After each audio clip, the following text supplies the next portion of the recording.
Good evening from Doha, everyone, and Assalamu alaikum. A warm welcome for those who are returning and our new joiners. Welcome to day 2 of Education Disrupted, Education Reimagined, the evening session. My name is Amina Hussein. I'm from Qatar. I'm the Director of Programs and Curator at WISE. Before WISE, I was a school teacher, then joined Qatar Foundation, where I contributed to the development of the higher education arm, and more specifically on developing well-rounded learning experiences beyond the classroom walls for undergrad and graduate students in Education City. It is my honor to be your MC for the evening. Let me start with some housekeeping items first. As you may see, you have a chat feature on your right side. Please use it to post comments and ask questions. You can mark your comment with the question icon if you mean to post a question. This will be handy when we open the floor for questions from the audience. For those who would like to post on social media, please use hashtag Education Reimagined as you tweet or post about us today. Our Twitter handle is @wise_tweets. As I onboard you on the topics that we will discuss today, please answer the poll questions that we will be posting on the chat feature. Where are you joining us from? And what is your role in education? Before we talk about today's program, I would like to mention some highlights from day 1.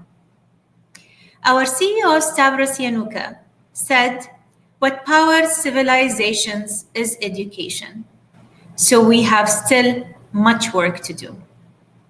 Former UK Prime Minister, Mr. Gordon Brown said, "The crisis is so unprecedented and so severe that our promises about the basic right to education are being tested, making the delivery of the 2030 deadline of Sustainable Development Goal 4, which is ensuring every child has quality primary and secondary education, seem like a distant dream." With this perhaps alarming statement from Mr. Gordon Brown, I would like to transition into a more hopeful call to action as we discuss the themes of day 2. Today, we look at how we can best future-proof educational ecosystems and leverage existing innovation to bolster resilience. How do we re-empower stakeholders in the education process? How do we place students and teachers at the center of institutional decision-making? How do we leapfrog inequality through radical transformation? How can we begin to redesign our current models of teacher development, workforce upskilling, and learning design to truly realize equitable education systems? What is driving social innovation? What can the education sector learn from other sectors? Are we using recent disruptions as an opportunity for radical change? We will explore these questions and more in today's program.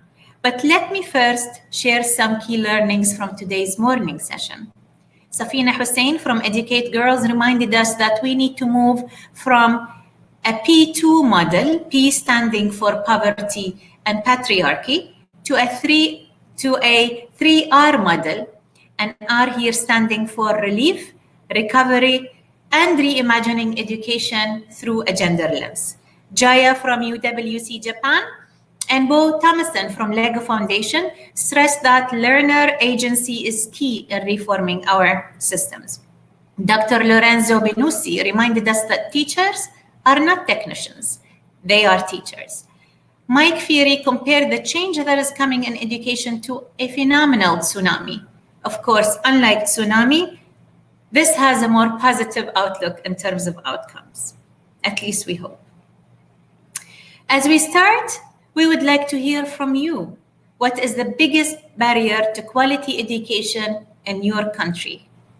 So we'll be posting a poll in the chat feature.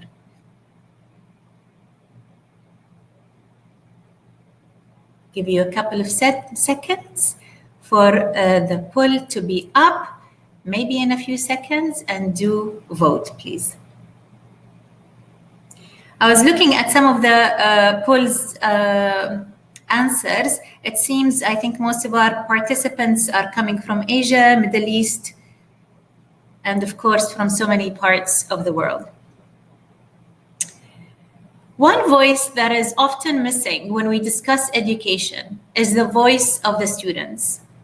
Today and tomorrow, we will be showcasing some videos with students from Education City and fellows from Wise Learners Voice program, who will share their challenges during the pandemic and what they hope to see in the future. Let's watch this video together.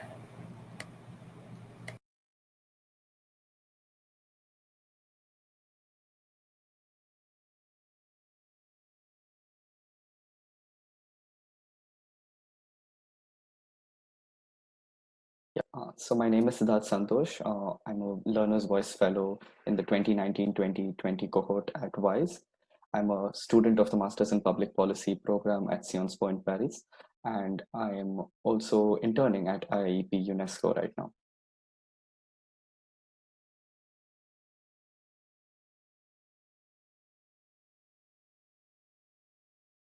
Wow, there were many challenges that I experienced, but the most profound ones were definitely transitioning from an offline system, for example, with classes happening in person, to going to an online mode of teaching. There was a newfound distance that I experienced between the professor and myself, and also with my peers, because it wasn't as easy to ask questions anymore, and it wasn't as easy to have dialogue in the classroom. So that became a little difficult. What was also difficult was transitioning to a new pattern of assessment, and these now included exams that we were given longer periods of time to write and submissions that looked very different from what they used to earlier. So it was a little difficult transitioning to this, but in time it worked out and it's been fine.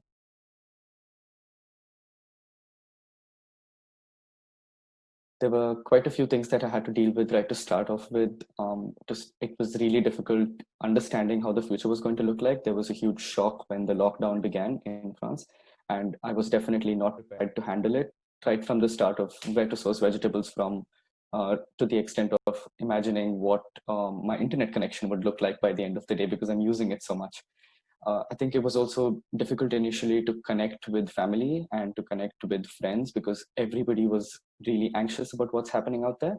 So it was a little difficult, but we learned to use technology a little differently. And now we have Zoom family meetings and Zoom, party with my friends. So I think it's better now.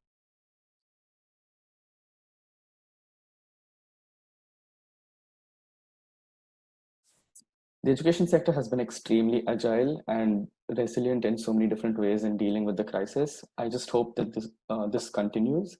A lot of new teaching patterns and teaching assessment methods have been tested in the past 1 or 2 months, and I hope that this testing continues and it gets better.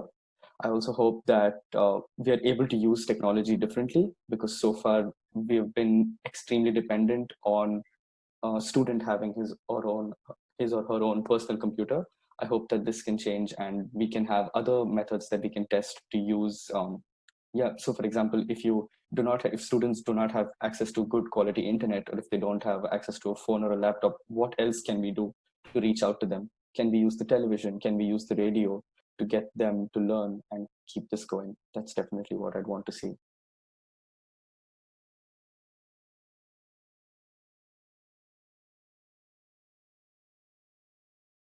One thing that I definitely believe in is the power of community problem solving.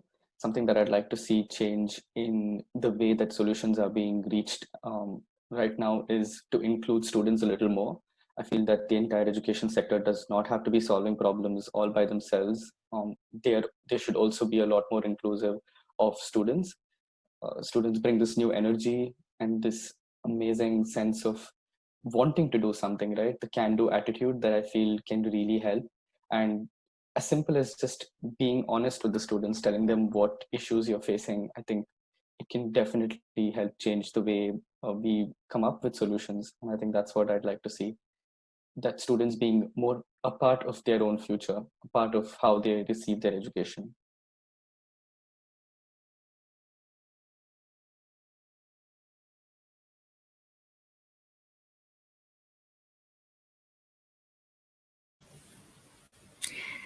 Great testimonial by Sidarat Santosh, our Wise Learners Fellow. I agree, Sidarat, we all miss the in-person human interaction. And of course, as an educator, I agree with you, giving students agency is crucial.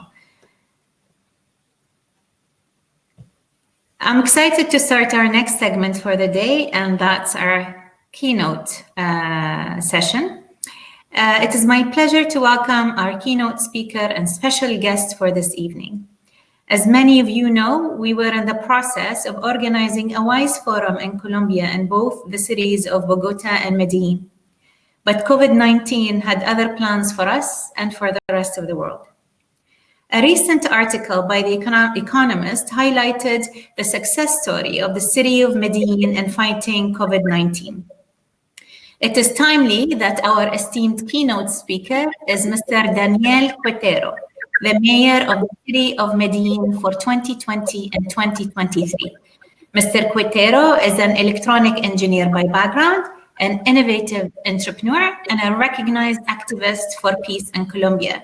He previously served as Vice Minister of Technology and Innovation Systems and Vice Minister of Digital Economy of the Ministry of Information Technology and Communications of Colombia. Towards the end of his keynote, Mr. Quintero will be joined by our CEO, Mr. Stavros Renuka, who will moderate a Q&A session. Mr. Quintero, it was my honor and pleasure to have you with us, and the floor is yours. Amina, Hussein, thank you very much for this opportunity. It's a shame that we cannot organize this important event here in Medellin, but I'm sure next year, probably, we're going to have better chances to do it. Thank you to everyone, to Stavros Renuka, CEO of WISE. Hello, everyone. This is Daniel Quintero, Mayor of Medellin, the city of the Software Valley. Medellin is a city with a fascinating and incredible history. In our more than 400 years of life as a city, we have faced difficult challenges of collective survival and overcoming.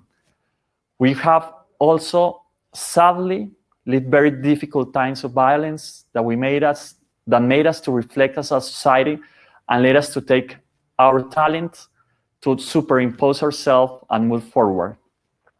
The journeys that we have traveled have made Medellin a highly resilient city, actually one of the 100 most resilient cities in the world.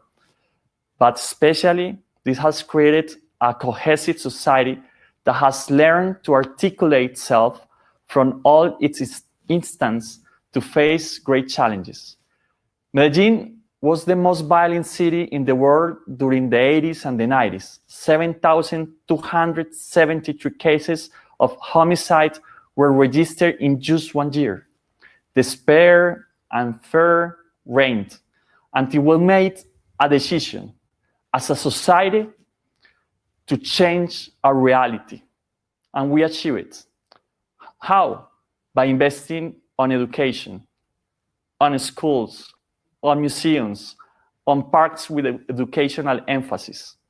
I am the mayor of a city that beat fear with hope, a software developer that imagined a different Medellin, a city with opportunities for all, a place where citizens are allowed to dream, where education is not only there to build human beings, it also makes them capable to transform society. Medellin is on its way to becoming the Software Valley, a territory that offers world solutions to global problematics such as poverty, violence, racism, and all pandemics that are currently affecting today's world and that can only be solved efficiently through education. This is why Medellin today has the most ambitious government plan and the highest budget in history for education. But not a regular education, a new education that will boost every being, that will build a new economy, that will consolidate us at the Software Valley before the world. Our education will form critical citizens that we have. Our education will form critical citizens that have learned from our past violence and difficult times so that history is not repeated. We are looking ahead and continuing to transform. The education of the future we dream of includes strategies such as the construction, or actually MOA, a public policy for the city that concentrates the training of teachers, school administrators, and educational agents for our city. A strategy that focuses on innovation, but innovation that comes from the teacher itself. The construction of the West Citadel and the goal of projecting Medellin as a city of university citadels, as well as the Northern Citadel for post-secondary education that will reach some of the most excluded territories of the city. We are also betting on giving one computer to every child in our city. Right now, we have 5.8 childs per computer. We want that every child in Medellin has a computer to be at the same level of every citizen or every child in the world.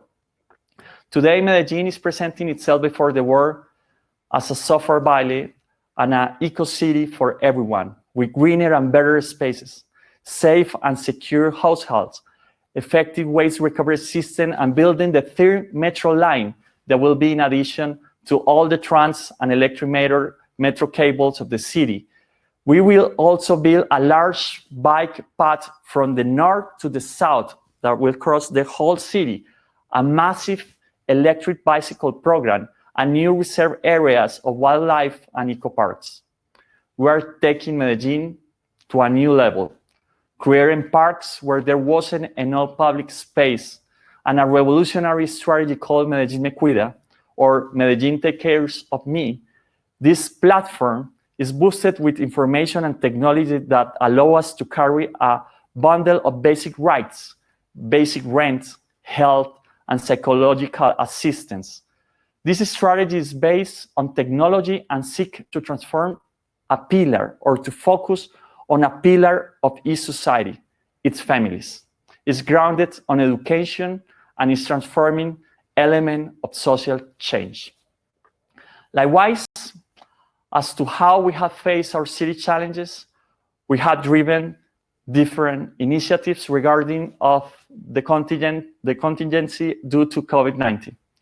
Medellin joined all the efforts of the different sectors to produce their own university-made, their own ventilators, their own tests for the reactive tests, their own masks when they were needed.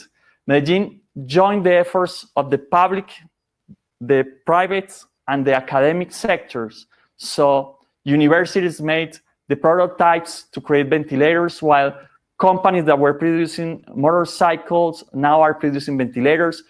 Companies, hospitals that never thought in the past to produce new masks are producing those masks, and actually those are even cheaper and more effective than N95. And we're also producing a community of, or better, a community of software developers are helping Medellin to produce technology that is putting Medellin at the top of what cities are doing in the world in the use of information to tackle COVID-19. We are also working with our kids that right now are actually at home. We Learn at Home is a strategy that generates content to students through YouTube, the Educational Secretariat website, and the local television channel. We have also had the technological donation campaign that is gathering the people of Medellin, its business sector, and other allies to support this cause, that is giving computers to childs. So we are joining the efforts of the public sector with the private sector too. Another strategy that we are working on is teacher training, which was being led by MOA, or the Teacher Innovation Center, to enable tools in different areas of knowledge. Finally, we have the Medellin platform as support of the ICT learning plans through short online courses and certificates. Medellin has turned into a regional and national benchmark due to two main elements: the bettering in the quality of education in alliance with universities and businesses, and the articulation of intermediate education with higher education, using technological tools that are the reach of the youth in the most vulnerable communities. There is no time to go to our past. We are a city of the Software Valley, the headquarters in Latin America for the fourth industrial revolution. Medellin is the face of the future, all through education. Thank you.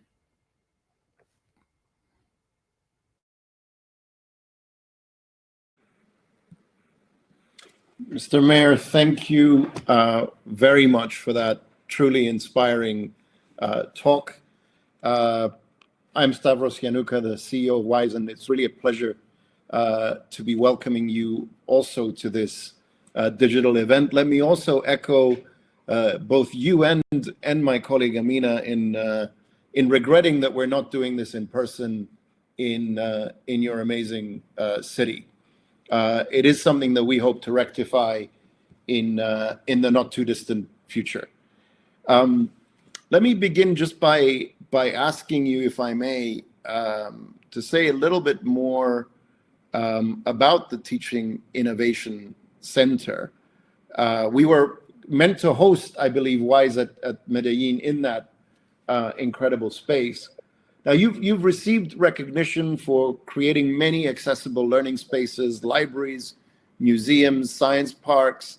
What kind of new role do you envision for these spaces now that we are, shall we say, entering a more socially distant era, at least in the near term? We prefer to say no social distance, but physical distance, because what technology actually is doing is helping us to keep society together. MOA is having a really important role in all this. Through MOA, we are creating all the strategies to keep students studying in these quite hard moments. But also, for us was really easy to make all teachers to be on the virtual environment, because we have MOA that actually let us help us to boost innovation. MOA is the center of innovation for education in a city of innovation. So MOA is articulated with many other institutions that we have in Medellin, like Ruta N, like Parque Explora, and many others, and all together are creating amazing strategies that actually are not being used in Medellin, but in the whole world, and is becoming a reference for other cities and countries around the world. I think having an innovation institution for education is really, really important, because we all the time are thinking on how to innovate for the market, but we need to focus more on how to innovate on education. If you change innovation, you change the world. No, I think at WISE we certainly agree with the transformative power of innovation, but also something that you mentioned, that Medellin is learning from cities, but you're also inspiring other cities and other parts of the world, and that speaks to knowledge exchange.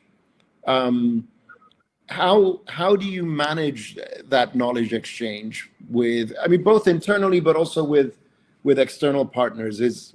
Can you give us some examples of useful knowledge exchanges that you've been involved in? Well, Medellin actually is part of the C40 task group for recovery, and many other networks of cities around the world. All the time we're exchanging information, trying to know what is happening in every city and to see how can we implement it. How can we implement that in our city, but also showing other cities what we are doing, and actually giving the code in cases when we are required. We have built here a community of software developers that are helping Medellin, for example, to build many artificial intelligence, big data, analytica in general, that is very helpful, useful to predict, for example, what are the areas in which COVID-19 is gonna spread faster.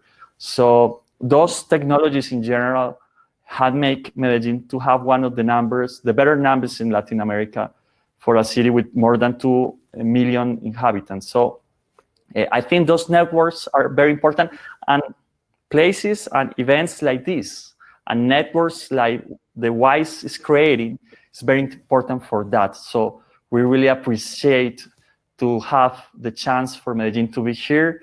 Definitely, we're going to have an amazing time to share experience from all around the world. No, we absolutely believe in that, and again look forward to more such exchanges.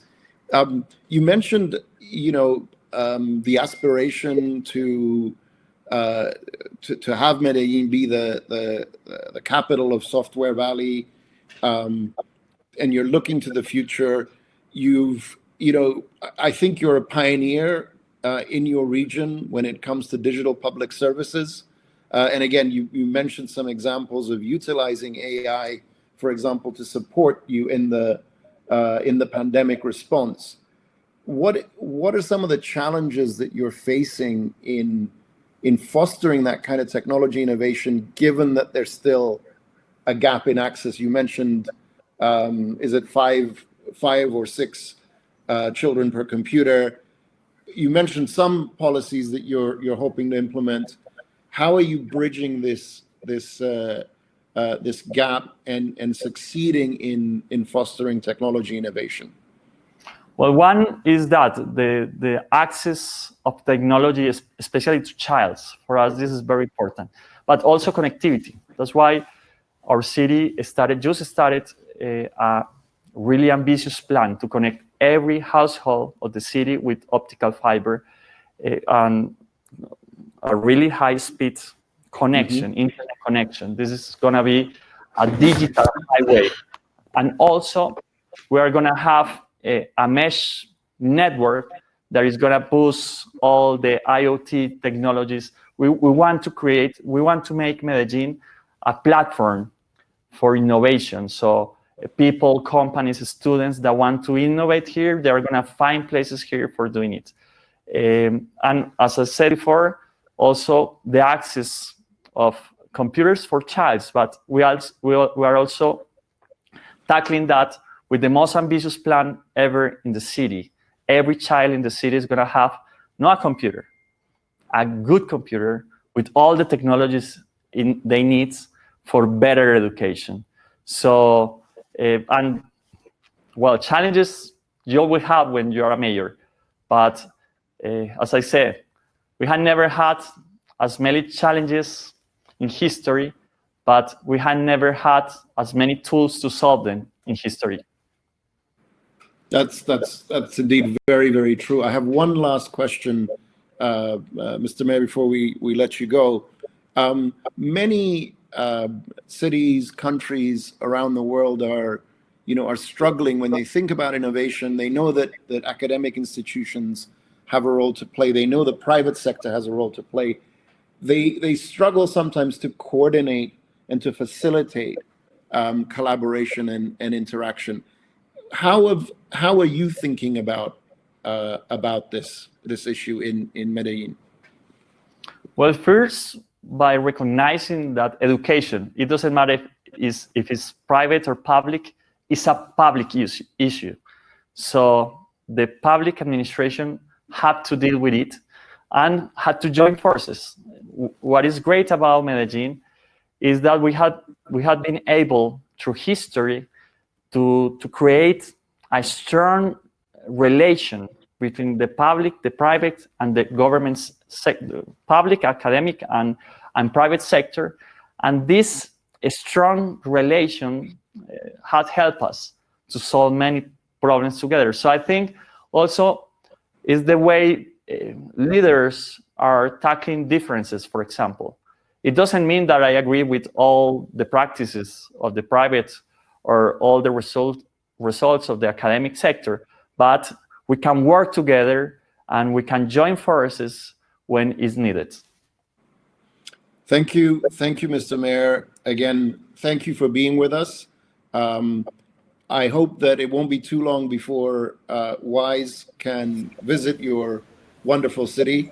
We wish you every success with I think what are truly inspirational plans that you have for Medellin. Thank you for being with us. Welcome always. Thank you very much. Thank you. Thank you, Lina, Mr. back to you. Quintero and Stavros. Thank you, Stavros. Thank you, Mr. Quintero and Stavros, for this amazing conversation on how a city can create a learning ecosystem based on partnerships between different institutions in order to lead its people towards a better future. Thank you. It's been a pleasure having you with us. I would like to remind you all that we are crowdsourcing your perspectives as our esteemed audience through the different polls we have been posting yesterday, earlier today, during this session, and tomorrow to help shape a forthcoming white paper to be launched as part of the Save Our Future campaign by the Education Division. So do participate in the polls, please, because your perspective matters. Our next panel will examine how learning ecosystems can create new avenues for multi-level stakeholder participation in both the online and physical spaces. It is my pleasure to introduce our moderator for this panel, Elizabeth Robison. Elizabeth Power Robison is the founder and CEO of Strategic Fundraising Advisors. She works directly with Chairman Mike Milken on advancing his philanthropic passions, which include medical research, public health, access to capital, and most importantly, education. Elizabeth has also established in previous capacity the Center for Advancing the American Dream, a non-for-profit organization in Washington, D.C., celebrating educators, entrepreneurs, and free enterprise. Elizabeth, it is a pleasure to have you with us again at WISE. And if you are there, I'll pass the mic over to you.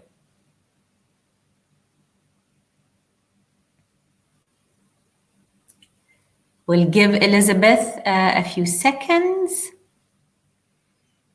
to join the digital stage.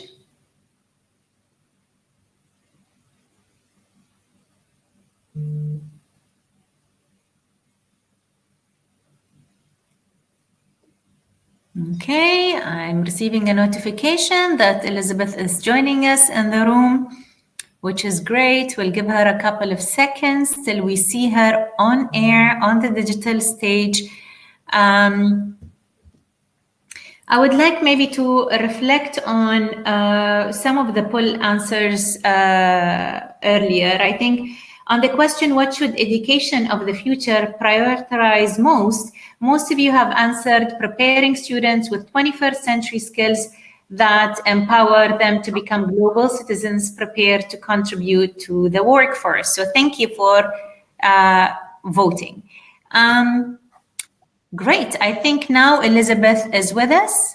Elizabeth, you can turn your camera and mic on. Great. The floor is yours. I don't know. I don't see myself. So can you see me? I hear you, but I don't see you from my end. Do you see the icons at the top? Yes. There is a mic icon, and then on the far left, a camera. Perfect. We do see you, and it's so good to see you. Great. Good morning. I apologize for the delay and technical challenges here in LA this morning. Good morning. No worries. I'm delighted, Mina. Thank you for inviting me to serve as a moderator, and I'm really looking forward to talking with our three esteemed guests and panelists.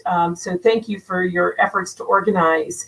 I thought I would start with a quick introduction of our three panelists this morning and frame the context of our conversation.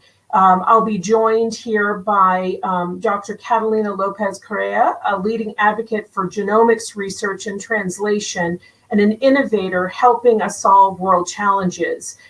As Chief Operating Officer of Reimagined, a world-class innovation hub established to solve pressing social and economic challenges. We had a chance a few minutes ago to listen to the mayor of her great city, Daniel Quintero, and I'm looking forward to what details she can dive in on with us about the work she and her colleagues did, as they were so well positioned at the beginning of this pandemic to facilitate their cities and lead their city's response to COVID-19. I'll also be joined by Ed Fado, an education innovator who is the CEO of London Interdisciplinary School, a new university preparing students to tackle today's greatest challenges. With a background beginning in theater production and degrees in mechanical engineering and business, I think Ed had a good foundation on which to leverage his experience at McKinsey and later in education to develop an innovative model to prepare our future leaders. And it will be great to listen about how an institutional response to COVID-19 is progressing. And finally, we'll be joined by Anna Rodr, a founder and director of Ecosystem, Ecosystem, I apologize, the initiative that drives transformation in learning to unleash students' potential and increase their opportunities in the digital age. Their impact model connects powerful ideas, develops capabilities in their stakeholders, identifies proven models, and activates local networks. Anna will share with us a global perspective from a coalition of more than 40 organizations across Latin America working in collaboration to respond to the pandemic. I am excited to have them joining me this morning, and as we launch our conversation, I would like to frame our topic, future-proofing learning ecosystems. When I hear future-proofing, I immediately think of preparedness, nimbleness, and flexibility. I don't always associate that adaptability to our learning ecosystems. So here's our challenge. The key question for us today is, how do we prepare our learning ecosystems, this vast system of people, content, technology, culture, strategy, and existing both inside and outside our organization, to offer continuous formal and informal learning that prepares students to solve our greatest challenges? How will we do that? How do we reimagine our learning systems on a foundation of collaboration and innovation that leverages the resources and applies them in new ways? How do we collaborate rather than compete in our educational environments? Well, before COVID-19, we faced enormous challenges with inequality across so many sectors: health, safety, and of course, education. In Maslow's hierarchy of need, we must meet our physiological and safety needs before we can advance to self-actualization. So we're now back at the bottom of our pyramid as we begin to identify how we prepare for the future. The 2020 GEM report issued this week calls on all education actors to widen their understanding of inclusive education for all learners, no matter their identity, background, or ability. How will we address this?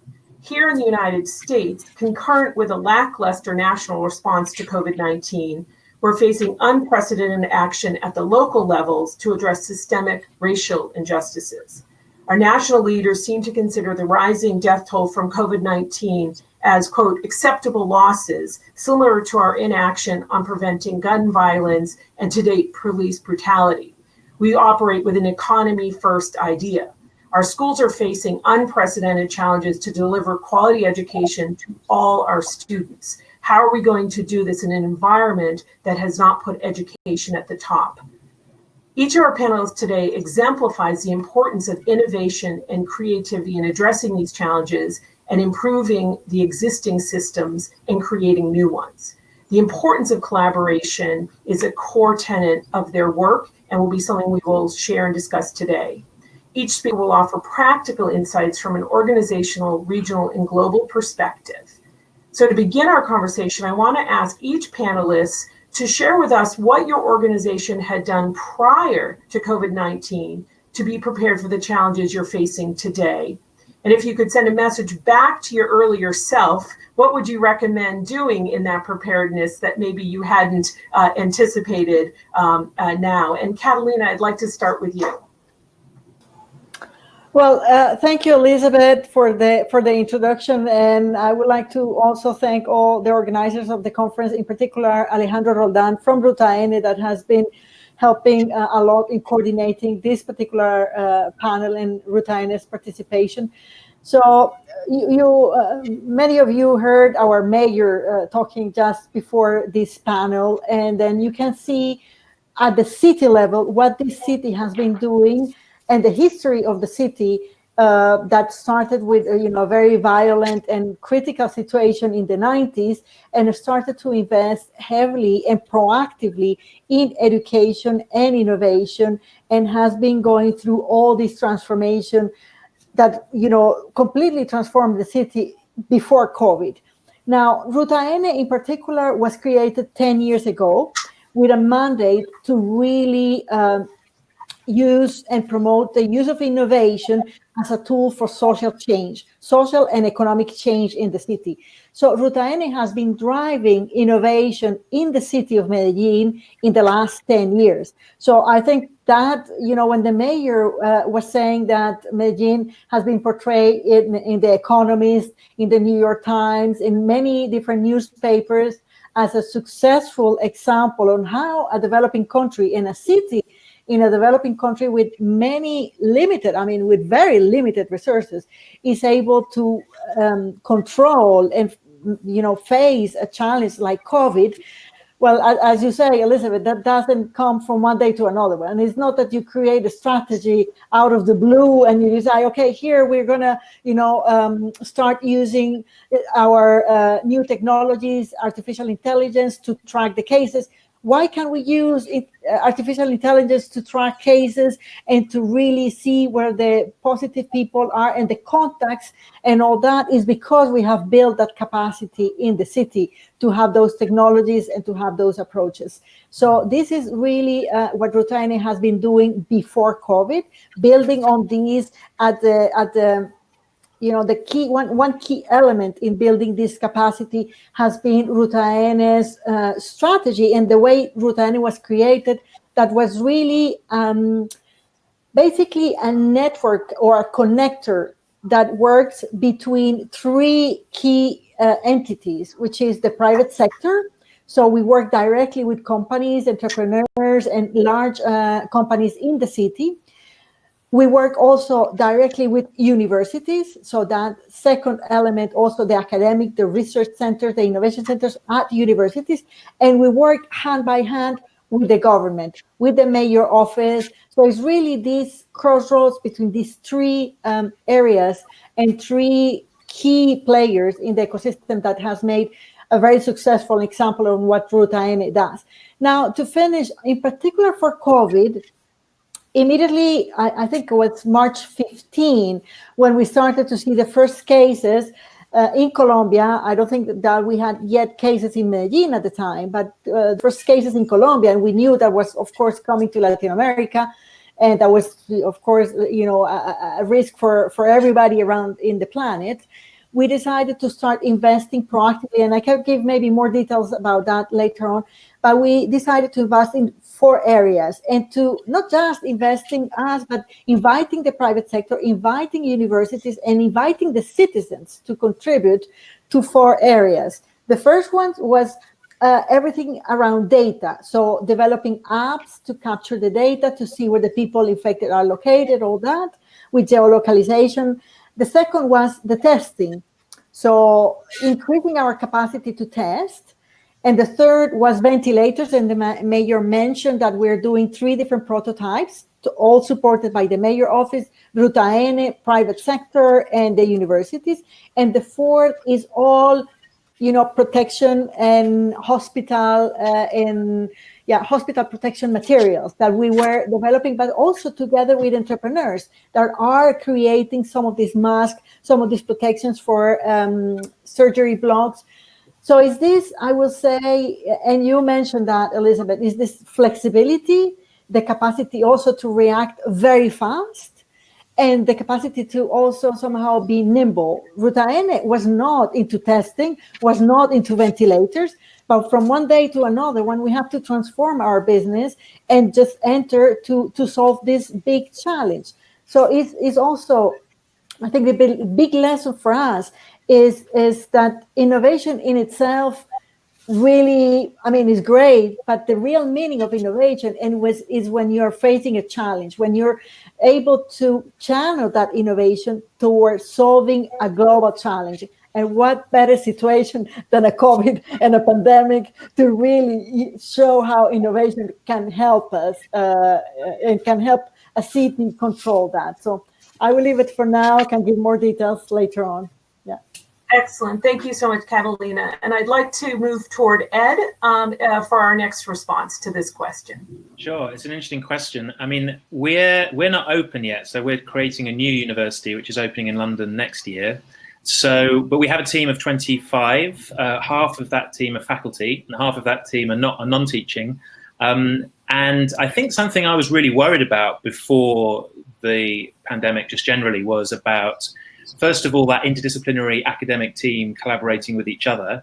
But even more than that, something you get in a lot of universities is a divide between the academics and the non-academics. And even non-academics is not a particularly helpful term. So I was really definite that I didn't want that divide to emerge. But before the faculty started with us first full-time, we had a full-time team who are getting this thing up, a startup team effectively, who are getting this thing up on its feet, recruiting students, raising the money, putting all the operations and the infrastructure together. And then we had this kind of team and they were there full time. And then we occasionally met different members of the faculty who came in. I thought this divide is building up already. Then we tried to get the faculty all together for face-to-face meetings. And we literally could only do it once every kind of 8 weeks on a Saturday morning because they had so many other commitments. COVID came, and now we meet with the full faculty twice a week for an hour each time, and the full team for an hour each time, and feels completely democratic. There doesn't feel like, oh well, you guys are sometimes in the office, sometimes not. So I feel like this has the massive upside for us. There's lots of downsides for us, and obviously huge downsides for everybody else. But one of the upsides of COVID for us is this democratization of everybody being in the room at the same time. It's no one's home. No one owns the office. Everybody just appears on the screen at the same time, and you can collaborate in ways which are so much more sort of non-hierarchical. I don't mean that in a kind of organizational sense. I just mean that in a everybody belongs just as much in that space. So that's been amazing to us. So I think I'd say to my former self, why are you so obsessed with face-to-face meetings? Why are you waiting 8 weeks for everyone to meet face-to-face? Let's just do this. Literally, I just think I must have been mad, because it was a massive deal. I mean, we couldn't believe we were having to wait so long. No one suggested, I didn't suggest it, that we could do that. And I think it's completely feasible to do that. So that's been the big thing for me. I think that has been a bit of a breakthrough actually in ways of working. Fantastic. Thank you for sharing that. And Anna, I'd like to move to you, please. Thank you, Elizabeth, for the question and the introduction. I also would like to thank the organization of this seminar, Why Salzburg and Holland. And well, we started like a year and a half ago with ecosystem, meaning STEAM, science, technology, art, math, and engineer. As a group of organizations, basically in Chile, but not only Chile, that we wanted to share this vision of education, or a transformative of education, connecting philanthropies with scientists, with artists, with educators, schools with museums, and so on. And we had this initial area of action, which was basically connect the organizations to identify models inside schools, outside schools, understanding the use of technology in this process, also curricular, non-curricular activities, and also sharing evidence about what works better. That's why ecosystem is part of the David Rockefeller Center for Latin American Studies at Harvard. But the truth is that when the COVID-19 crisis began, we switch, or we make a very important decision, in my opinion, coming from a more macro interest of these organizations to a more specific and very well solution-oriented actions. And that's how we decided to start a campaign named aprendoencasa.org that is based on those organizations, on those ideas about how can we learn inside the classroom, but also outside at home. How can we spark creativity, science interest, and also keep learning through the year without having teachers and also having parents around. And that's how we, as I was mentioning, shift from a more macro vision into a very specific way of collaborating. And we open our ecosystem to 7 more countries and 60 organizations that today are sharing and collaborating into this platform that provides support to teachers and families during the COVID-19. So it has been a learning by doing situation, but in my opinion, it was very important to have this network, this strong vision about what do we want to achieve in terms of learning outputs? How can we bring creativity, science, and innovation into the classroom, and today outside the classroom as well? Fantastic. Thank you for sharing that.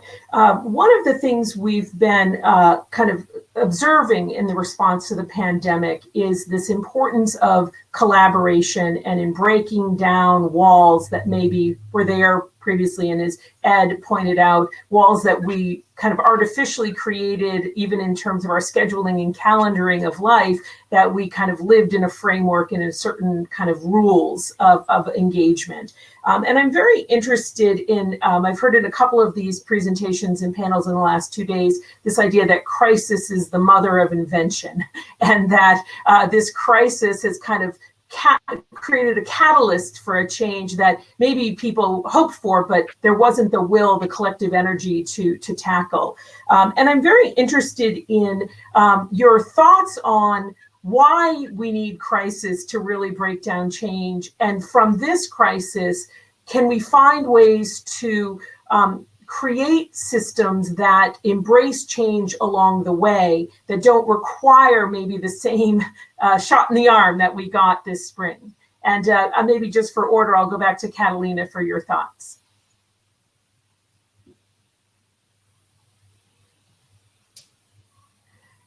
I'm not hearing you, but I don't know if that's just me. No, everybody. Sorry, I was on mute. All right, thank you. I started full speed, and well, I can give you 2 examples, Elizabeth, of what we're doing here with Ruta N in Medellin.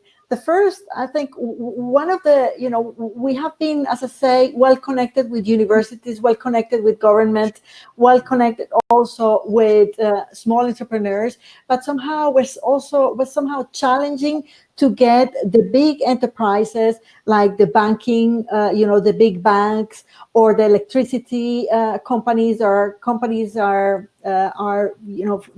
big, are making big money in the city, and they were not that much into innovation.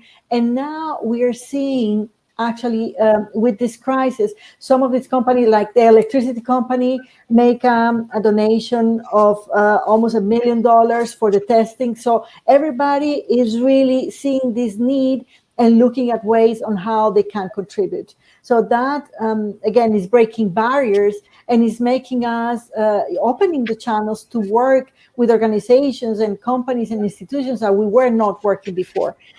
That's one of the examples. The other one is we have a program at Ruta N that's called SON. And basically what it does is that companies or institutions can present a challenge in that platform, and small entrepreneurs or academic scientists can provide a solution. So it's basically a matchmaking platform where you can provide a challenge, present a challenge, and find a way to get your solution. And we had some difficulties with that platform because we couldn't find a way to connect people in the right way. We still somehow expecting people to meet personally, and it was kind of virtual but not virtual. So the platform, of course, was virtual, but the meetings still somehow had to be in person. So now with COVID, there's no choice. There's no in-person meeting. There's no way to do the in-person meeting. So we had to just basically, because of the crisis, migrate completely into the virtual platform. And guess what? A little bit like Ed, we never thought about that before. Like, okay, we can do all these meetings virtually. We don't need the people to sit here, come here, and we can have these really brainstorming sessions and big groups and small breakdown groups, all virtual, online. So it has been a huge learning and a huge success for the program, being able to create those matchings and make those connections all online. Things that because of the time, because of the difficulty sometimes to meet in person, agendas and all that, you will say, no, I don't have the time. Now it's much easier, it's much more practical. So it's really changing the way we interact with the community too, because we are relying, of course, much more. Of course, everything is virtual. We're learning how to use these virtual tools in a much more productive way and proactive way. So, and there are many more examples on how, it's completely transforming the way we do things at Ruta. Wonderful, thank you. Ed, might you speak to this? Yeah, I've got a quick answer is that I think we should pause before we assume that you want to create these conditions. And I don't mean the health loss conditions, but the conditions of uncertainty and huge change. I'm not sure how sustainable that is. At School 21, which is the school I was part of founding before this new university, we did successfully create there a culture of a kind of not just a tolerance to change, but actually an appetite for change, quite regular change. And it's actually quite a hard place for lots of people to work. So we found that a little bit of teacher churn crept up a little bit because it was so hard, because the teachers that loved it, but it was quite hard. You basically couldn't do the same set of lessons from one year to the next because that was seen as being not good enough, right? So that culture of constant change is very hard and tiring, can lead to extraordinary things. But for me, I think without question, when you're in the crisis, you have to capitalize on it. And I think the question we should all be asking ourselves now is not necessarily how do you repeat these conditions, it's are we maximizing, and certainly we are, and the obvious thing is online learning, of course. So we're trying to maximize that now. You can cut through the debate, particularly in an academic institution. Everything's up for debate. Forget it. We can't debate. We've got to move everything online. And that's very hard to do in normal conditions. Great. Thank you for sharing that. And Anna. Yes, I'm agreed that the dimension of the crisis is today one of the drivers to collaborate and to act as a group, but it's not enough. I mean, since the situation is changing every time, I think the most important, I would say, learn that we have in this ecosystem of Aprendo en Casa is that we are moving from a scenario of competition between organizations that usually compete or try to reach the same beneficiaries, resources, the media, the policymakers. And we understand that keeping that way won't give us the results that we need. And we are moving from that scenario to a more collaborative one, where everyone is aware about the results, the common results that we are achieving. For example, we are sharing content strategies between countries, which is new for some of the organizations. We are scaling some of the strategies in more areas, not only education, but also culture, science. We are also providing support to different governments, and that's very unique and unusual, and is due to the emergency, but it will give us the right evidence about the importance of collaboration. So first of all, it's not enough to link or to connect organizations, people, and stakeholders. It's also very important to have a common vision. And for me, the common vision is not only related to the COVID-19 situation, but to a more, to a bigger vision of the transformation in education that we need. And that's probably the driver for the future of an ecosystem like Aprendo en Casa or Ecosystem. The challenge that we have in education in the future, not only in the present. So bring a common vision together in the urgent scenarios, but also in the future scenarios, changing the relationship from competing to collaborating, and also to have a very clear, very transparent way of communicating and sharing the information and the resources together. Terrific, thank you. And I'm going to jump ahead to a question from one of our chat comments because I think it could open another angle of our discussion, which is how do we do a better job connecting learning to employability? I mentioned in my comments earlier this idea of economy first. How do we balance kind of protecting the health and maintaining kind of an economic robustness in society? And as we're facing unemployment figures rising and industries shifting, what could be done to make those connections, this idea of offering kind of innovation, entrepreneurship, and employability in this context of our learning ecosystems and the tensions that existed prior to COVID-19, and what might we do to take a new path forward? And again, I'll start with Catalina.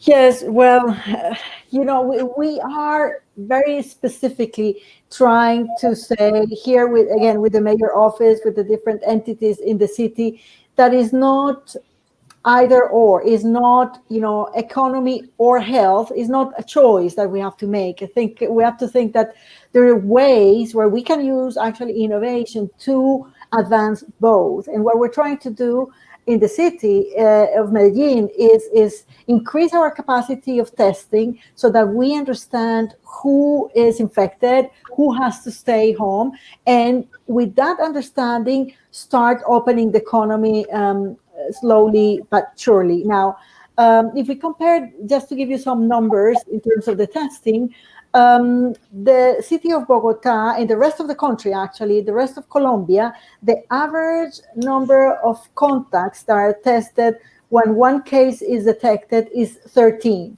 which is on the lower side in the world. I mean, it's not the lowest in the world, but it's on the lower side.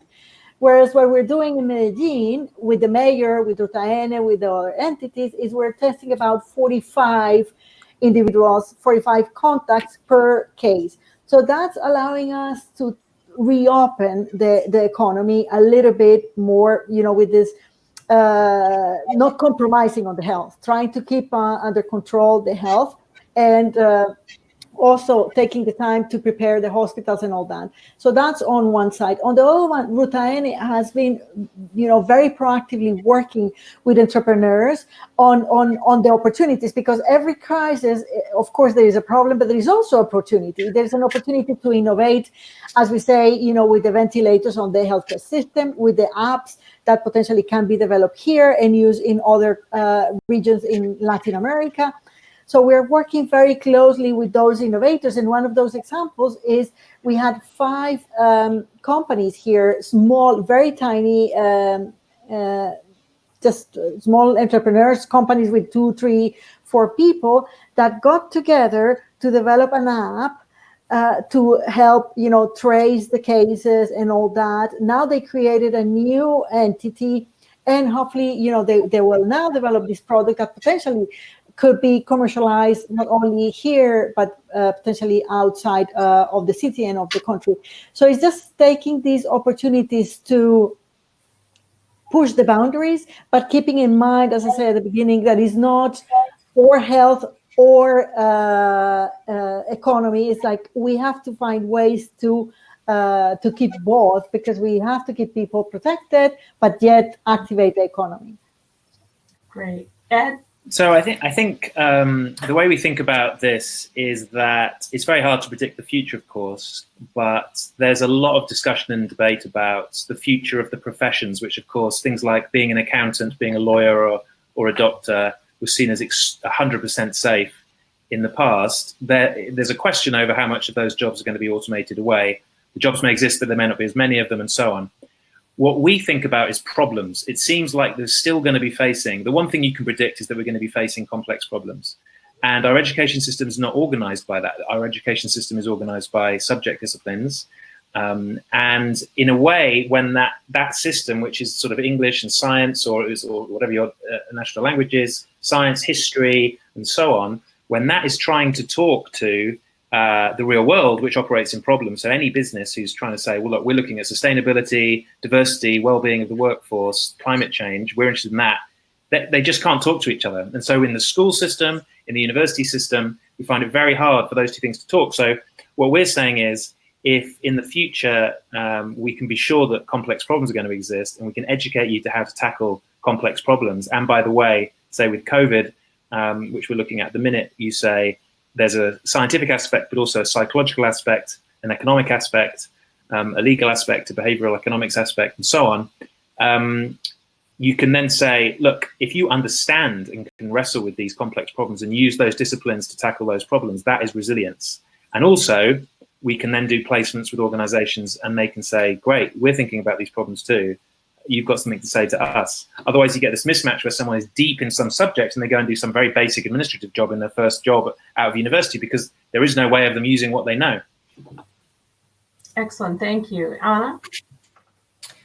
Yes, for us, it's very evident that the COVID-19 crisis is showing us the importance of certain skills and areas where the school system usually do not take care or prioritize, and to move from that more only academic and curricular vision of the education into a more complex, integrating social and emotional skills, the capacity to solve problems, as Ed was saying, to think critically or to reimagine, to redesign your future is something that we are very aware of, because we think that is part of the problems that we are facing today, the lack of those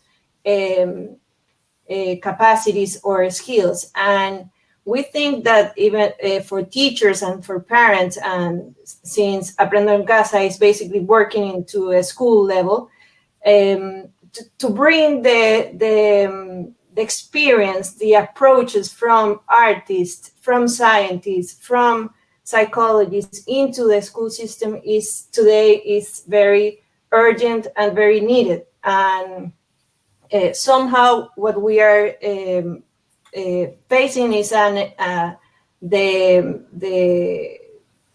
installation or the creation of new methodologies, approaches that we need to be aware of. We have to look at those practices today inside the schools, outside the schools, at home today, because those practices and those ways of approaching learning process through methodologies, through problems-based or PBS or according to the real world scenario is something that we think has been very evident in today's situation. And also, for many years, we have been trying to put the importance or to highlight the importance of digital skills in the school system. And today it became very obvious the lack of digital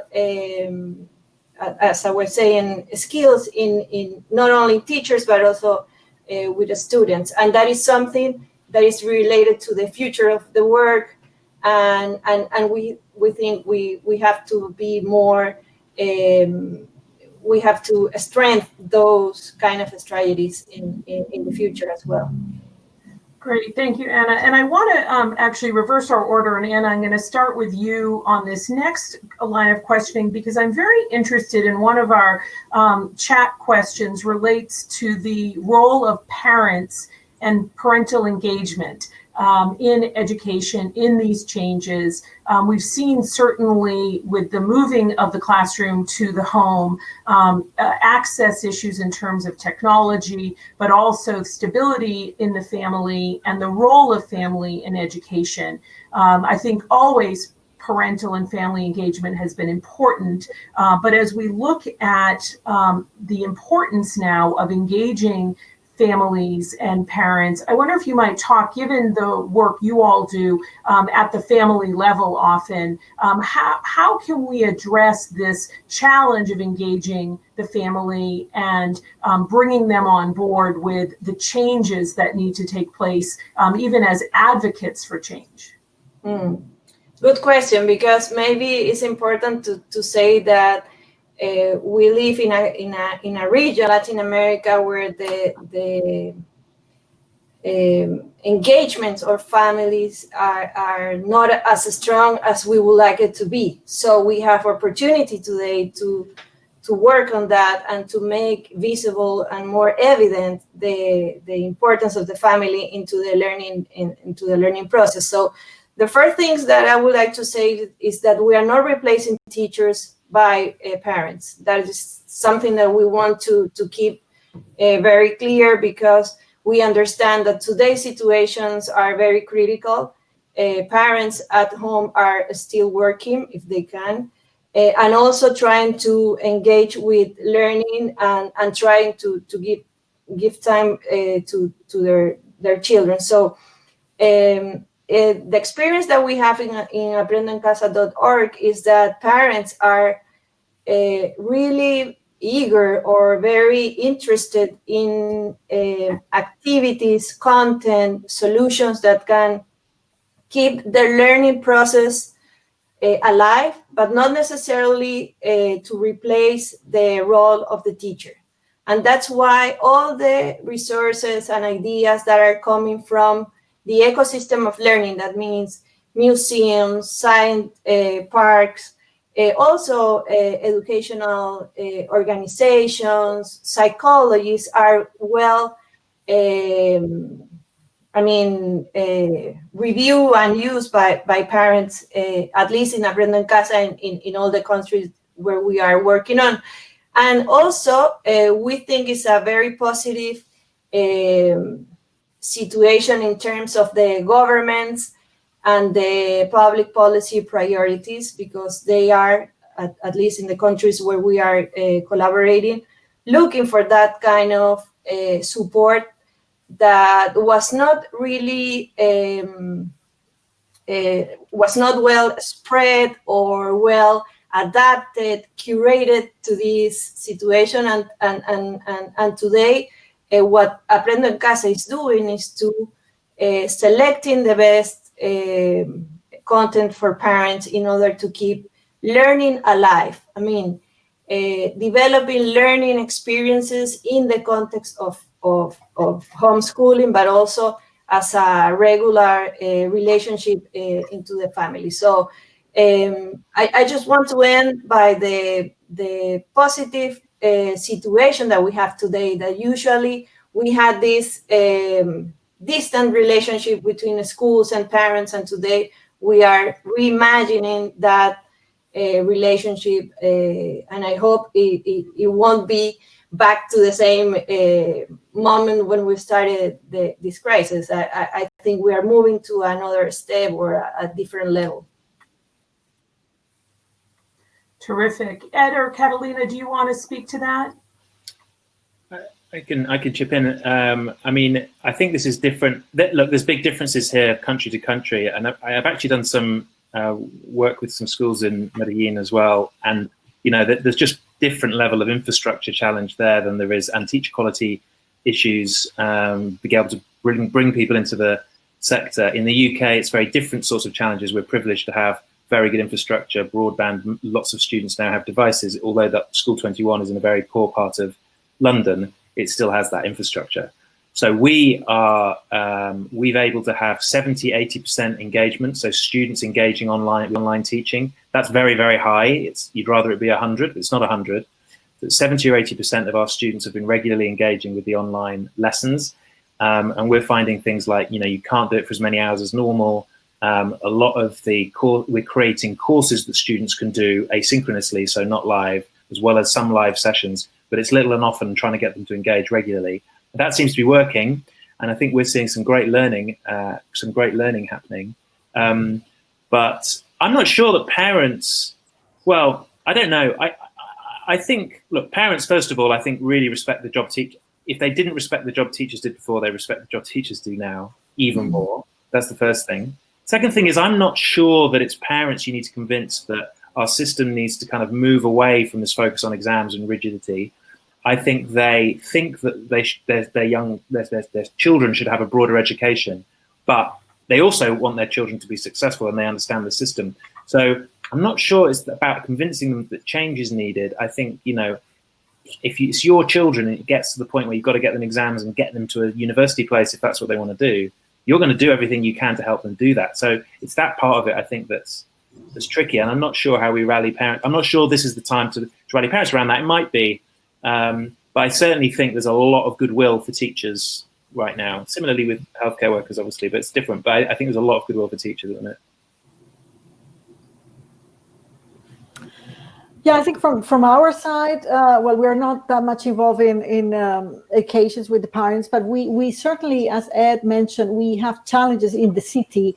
And it's not even the difference between, London and Medellin, but it's the difference between different regions in Medellin, in the city. So there are some regions where, just to give you an example, access to internet will cost about 5% of your monthly salary for a family. The monthly income for a family is about 5% for a good quality internet. Whereas in other regions of the city, you will have to pay 25 to 35% of your monthly income for a 2 megabytes of crappy internet that is almost never working.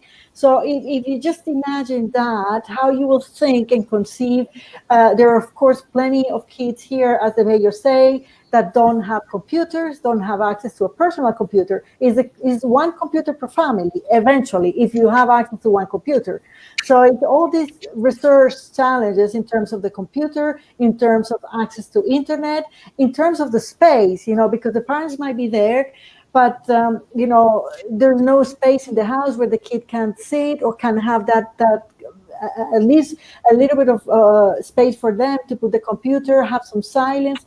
I have my partner teaching, that's more anecdotal, but teaching at the university, and the challenge they have is that the whole family is in there. Some people are screaming, some people are just with the music loud, some others with the news. So there's no learning environment. There's no space for you to think about, even if you have the internet, if you have the computer, which is already a challenge, sometimes you cannot get that space for learning. So many challenges that I think we still have to tackle.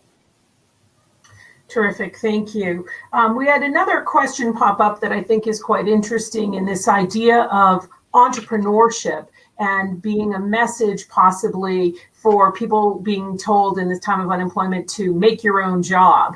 And that the question is, what can we do in dialogue with industry to imagine a new normal of conceiving this idea of re-employment and tailoring competencies of value as a joint venture between industry and education?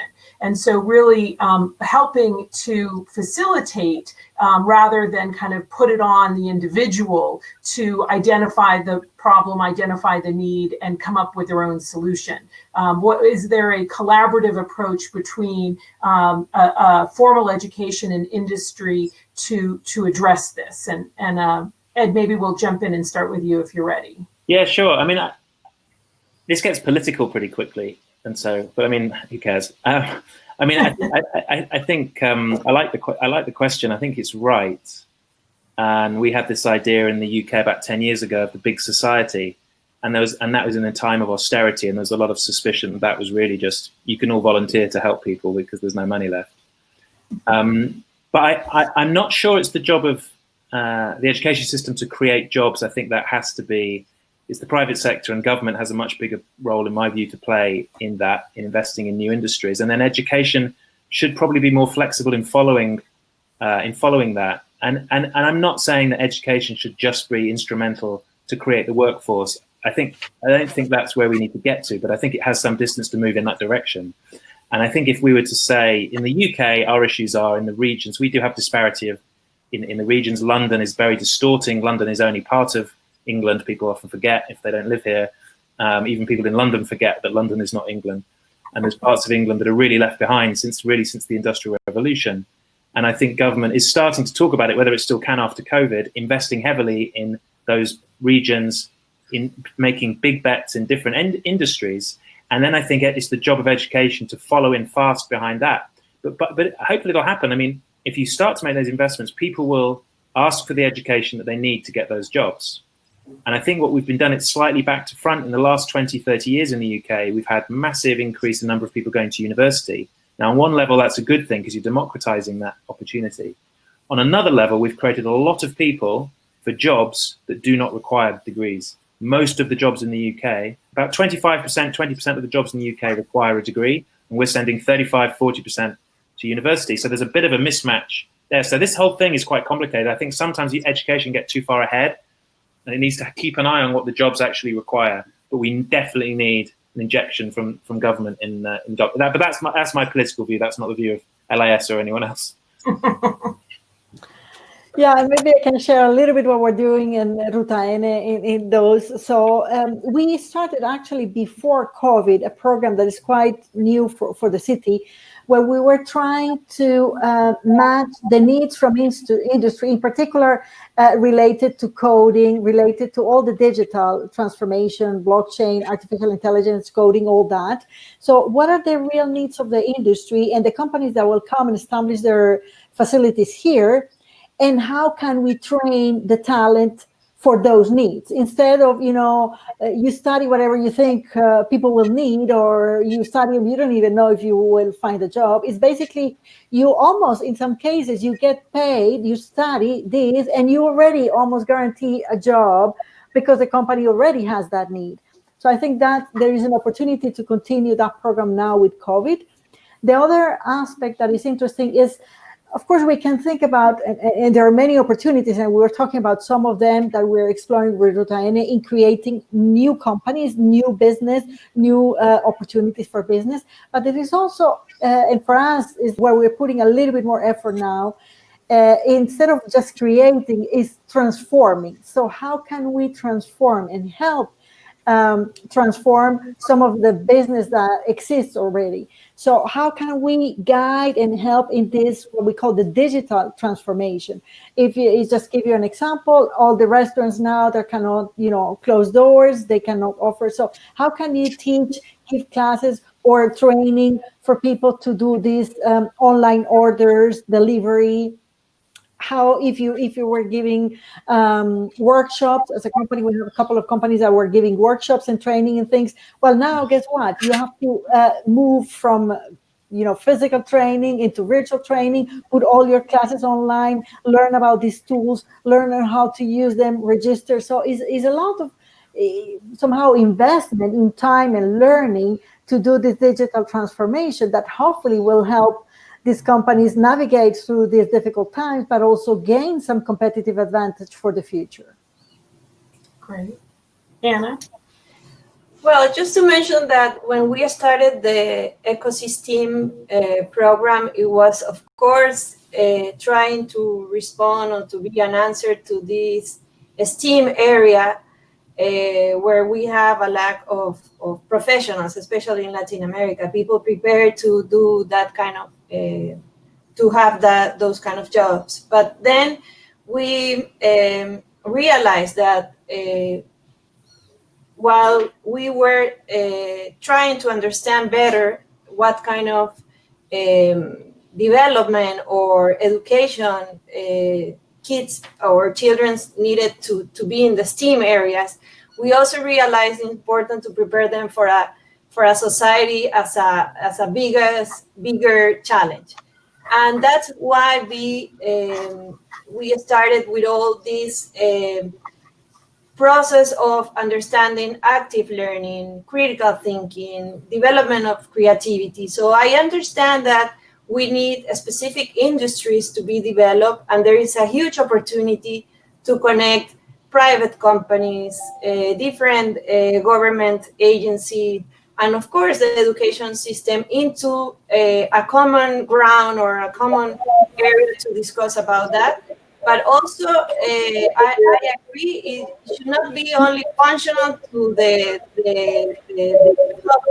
need to grow as an economy, but also to prepare people for the future of this society, which is changing every time. It's very challenging. And that kind of discussions and awareness is also very important to keep in mind. And for me, it's not one thing or the other. Is to bring all those concepts and ideas into the same discussion.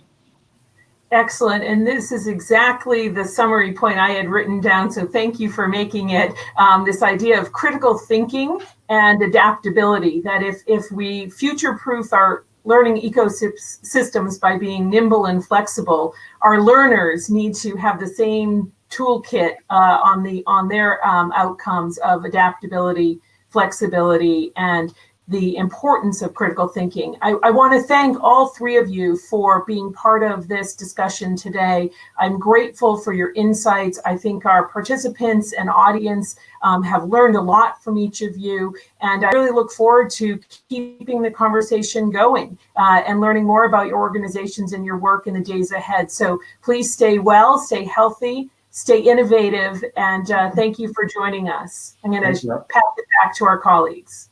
Thank you. Thank you so much. Bye-bye.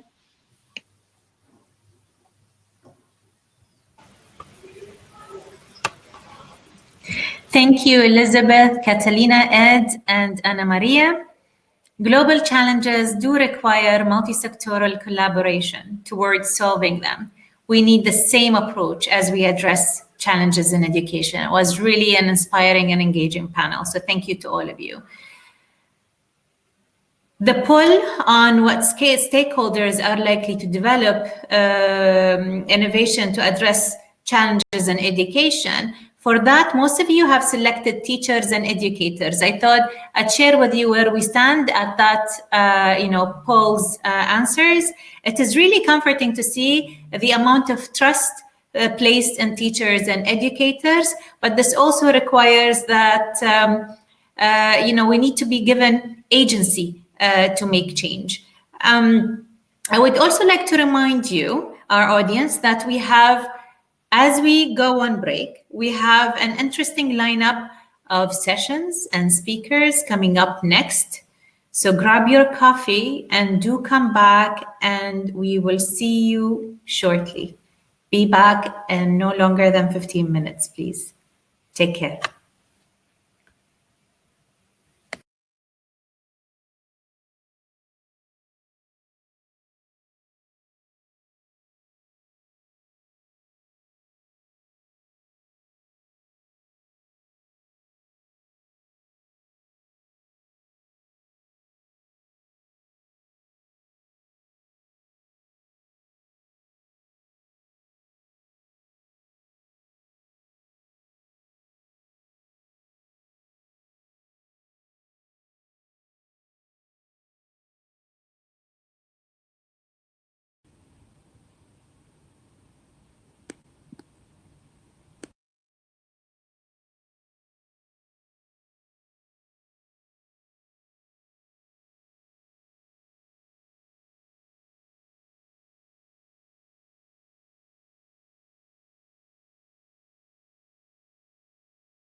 Welcome back, everyone. Hope you had a good short break. I think one of the beauties of those virtual convenings is that you can watch and listen from the comfort of your home or office, sipping coffee or exercising on your treadmill. If you have not already, I would advise that you take some deep breaths and stretch as we continue the rest of the session. Our upcoming session is titled Hear My Story. This is a series of presentations from key speakers on how our systems can be reformed to better reflect our modern world context and become more resilient to future challenges. And here, I would like to remind the audience to post your questions on the chat feature and mark them with the question icon. Our moderator for this session is our team member, Victoria Besma. Victoria is a former teacher and education consultant. At WISE, Victoria is responsible for supporting the EdTech track, which includes working with entrepreneurs to create a positive impact in education. Victoria, over to you. Thank you, Dr. Amina, and all of you for joining us for this exciting Hear My Story session. The central question of this session really looks to unpack how we can leverage this moment of uncertainty to drive towards significant changes that may not have been possible before. We talk a lot about resilience, but what do we really want to preserve in our education systems, and what should we be instead trying to reform? Our three speakers today will be sharing their unique perspectives on this issue. Our first speaker, Chelsea Waite, is a research fellow at the Christensen Institute, where she analyzes how innovation theory can inform the design of new instructional models. This research includes tracking the evolution of blended learning and the opportunities it affords for many kinds of instructional innovation. So without further ado, Chelsea, over to you. Thanks so much, Victoria. It's wonderful to be here with everybody. And great, so there are my slides. I hope everyone is doing well, and I hope you've been enjoying the event so far. I'm thrilled to be here. I wanted to start my story by sharing some of the stories that came into my head when I first was experiencing what happened to schools at the onset of COVID-19 as schools rapidly closed down. I live in the United States, and my research mostly focuses on US context in the K-12 primary and secondary system. So I'll speak from that perspective, but I hope that many of these lessons can also translate to all of your contexts as well. So the two stories that jumped into my head when I was starting to process what was happening to the education system during the pandemic are first, both of them are historical stories. The first one is about the launch of Sputnik and the effect that had on US schools. So in 1957, on the same day, coincidentally, that the really classic 1950s TV show Leave It to Beaver was first premiered on US television, the Soviet Union launched the satellite Sputnik, the first of its kind, into space. And it kind of created this shockwave across the United States where people felt that, maybe we weren't keeping up with the space race that had kind of taken over people's minds. And so the launch of Sputnik ended up having a major impact on education. It was kind of this ground shifting moment. It really changed people's perspectives, even just over the course of the weekend, as this author Paul Dixon writes in his book about Sputnik. But it did actually end up having really long-lasting changes for the US school system. Some of the educational technologies that became really central to how teachers teach, like the overhead projector, began to be introduced into schools soon after Sputnik. Science laboratories entered schools for the first time because people felt that it was really important to prepare students to be scientists and mathematicians. And the Advanced Placement Program, which is a program that allows students to take more rigorous courses that then earn them college credit, or can earn them college credit if they take the exam. The AP program was first introduced and really scaled after Sputnik. It was piloted before, but really found the opportunity to scale after Sputnik. And many of these changes last until today, and they were real significant changes in how teachers and students experience school. On the other hand, the other story that was ringing in my head is a story from Chicago in 1937, when there was a polio outbreak. So a health epidemic in Chicago that closed schools for 3 weeks. And in order to continue students learning, the superintendent of Chicago schools launched something that he called Air Newspaper School, where he used radio and the newspaper in order to disseminate lessons and worksheets to students while they were trying to learn at home. And even though this was an emergency measure, and it was messaged as an emergency measure, it was also sort of a lot of people reacted to it as a promising or an exciting experiment in using new technologies to deliver educational experiences remotely while schools were closed. Of course, here you might expect that after that 3 weeks, even though there was kind of this promise of new technologies, very rapidly, everything went totally back to normal. So no more radio, no more newspaper lessons, and regular teacher-led whole class instruction took over again. So these stories were ringing in my head because the provocation becomes, for those of us who want to see schools reinvent themselves in this moment of the COVID-19 pandemic, will the effect be more like Sputnik or more like the Chicago polio outbreak? And I would argue, and our research organization would argue in a paper that we're writing, that the answer really depends on how COVID-19 affects the way that schools do their business. So I'm going to go to the next slide here and share everything that we do at the Christensen Institute is informed by innovation theory, which guides our analysis of the potential for transformation in the education sector. All of these theories were developed originally by the Harvard Business School professor Clayton Christensen. And one of them is a theory of organizational models, or in the for-profit sector, business models, but organizational models more broadly.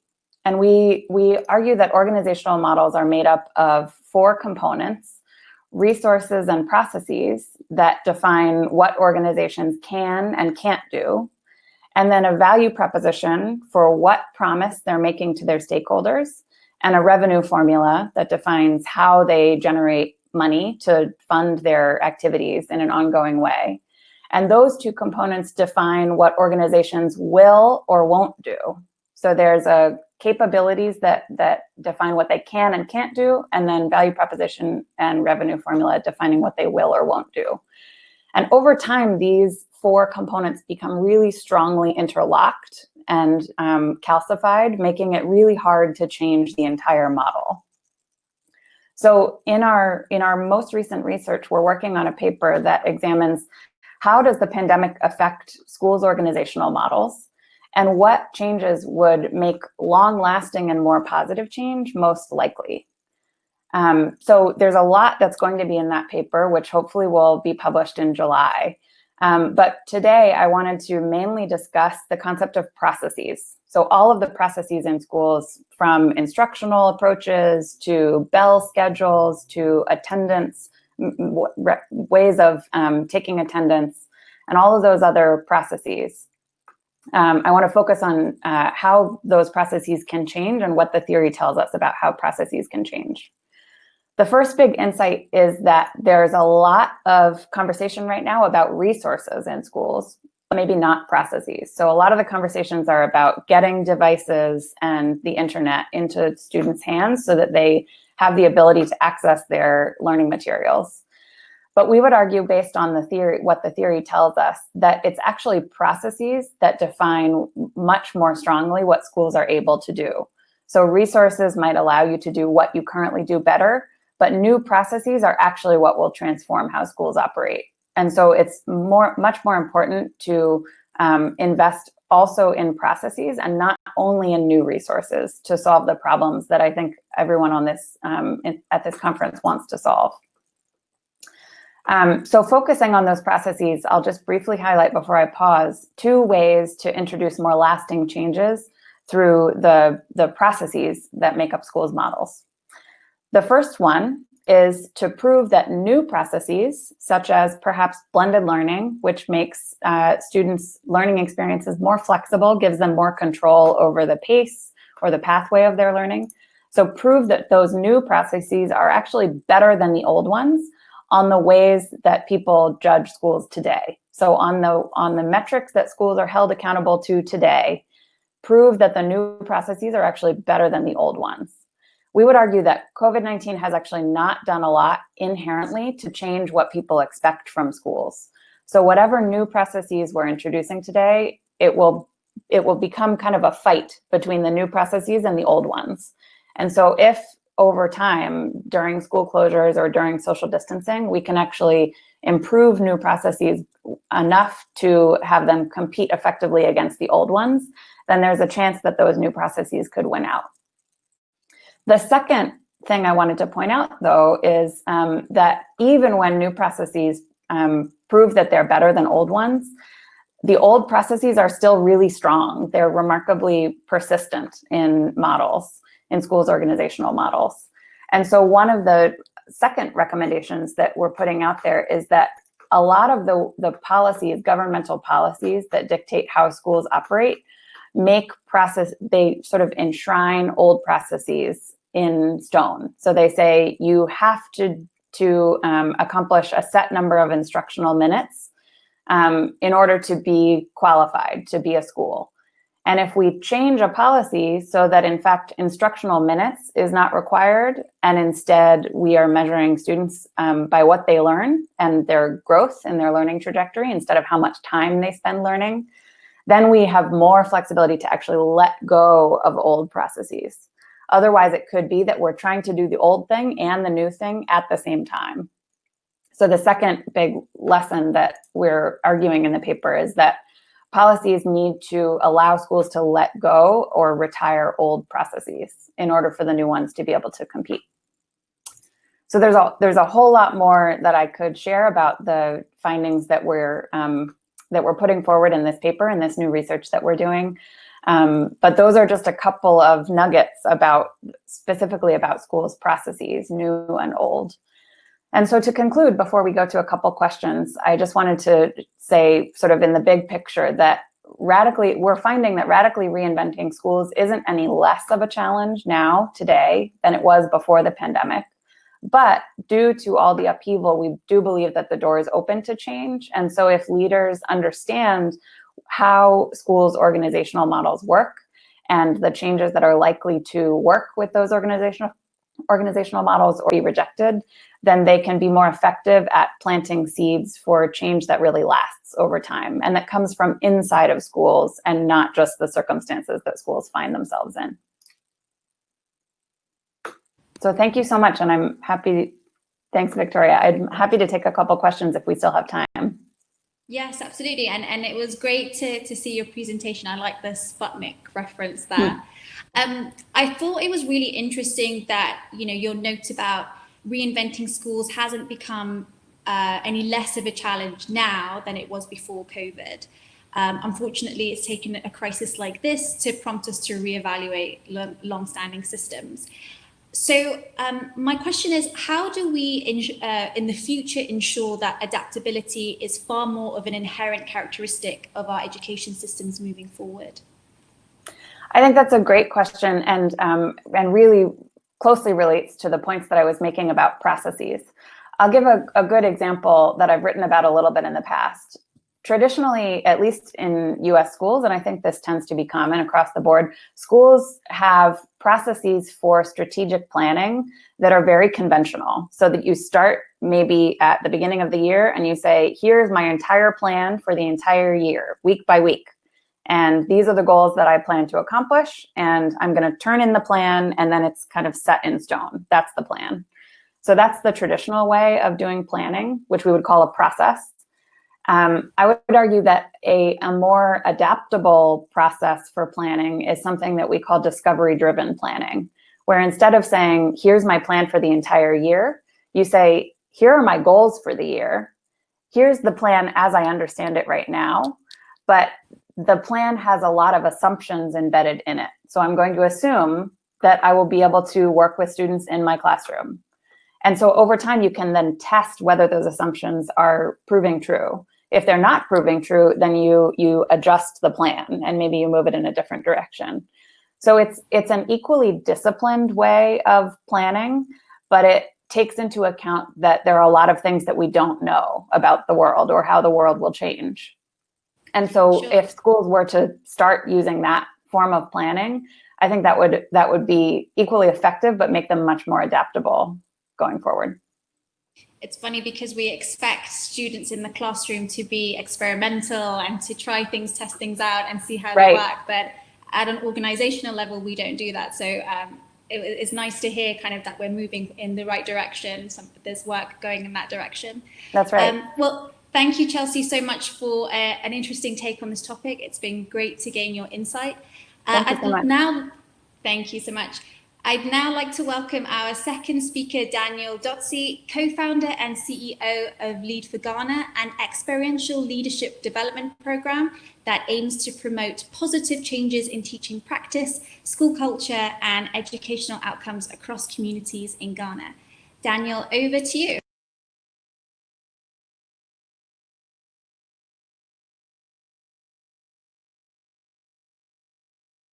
Sorry, Daniel, I think you're on mute.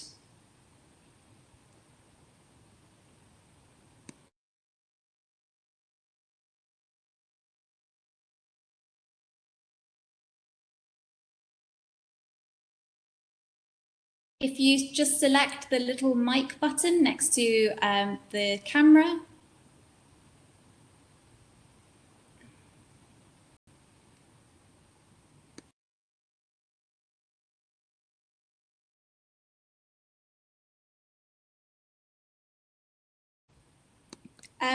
Just perhaps while you're sorting out some of those technical issues, Daniel, we may just move on to Amira and the team will help you sort that out.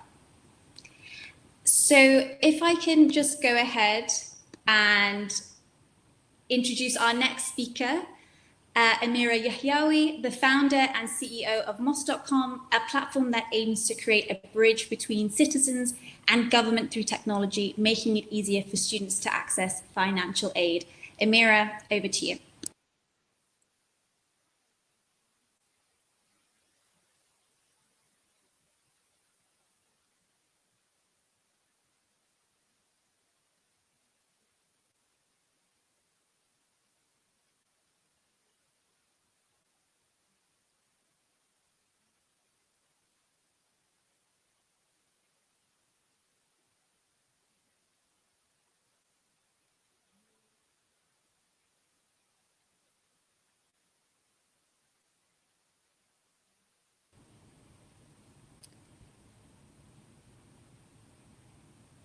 So, my apologies, Amira. I think we're also having just some voice or sound issues with you as well. If you don't mind maybe refreshing your page, and it may sort that out. My apologies for some of the technical issues today. We had a good run. How is it? Perfect. Thank you so much. Yeah. Sorry. Okay. So still, the fact that we have voice problems is better than taking a flight for the planet. So to resume, what I was saying is this is what we do in the West, but well, this is not applicable everywhere. Our position at Moss.com helped us understand a lot during these times, the COVID-19 times, about student behavior, and we're talking here about college students. And here's what we found. There is a belief, especially here in the Silicon Valley and in the leaders of technology, that the future of education will be online, and by that means that Gen Z and actually the kids of today, if they have to choose between going to school and YouTube education, they will definitely want to have a YouTube education. The other thing is that there was this story in the West where they asked kids what is their the job of the future they want to have. And for the past decades, it was to be an astronomer, and now it is to be a YouTuber. So that came into really convincing everyone that the future of education is going to be online. Students will stay basically home and will have their teachers online. And this is something that many of you Eddie? No, this is Daniel. Have been testing. Hi. So I'll carry on. So where we are today.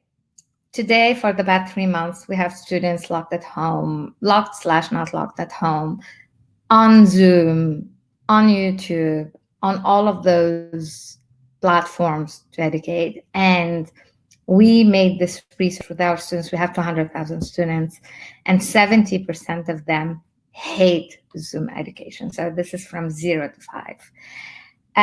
Only 8% are interested in learning more and maybe testing it for another year. And that is a very interesting feedback for actually teachers, colleges, and schools, which is, do students come to school to learn? Did you hear it? Is this someone is talking? Is this the dream of Amin Hussain? Hi, Amin. Hello. Sorry, Amira, please go ahead.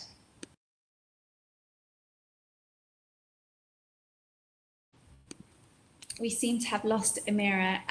My apologies again for the technical issues. We will have Amira back with us as soon as we can.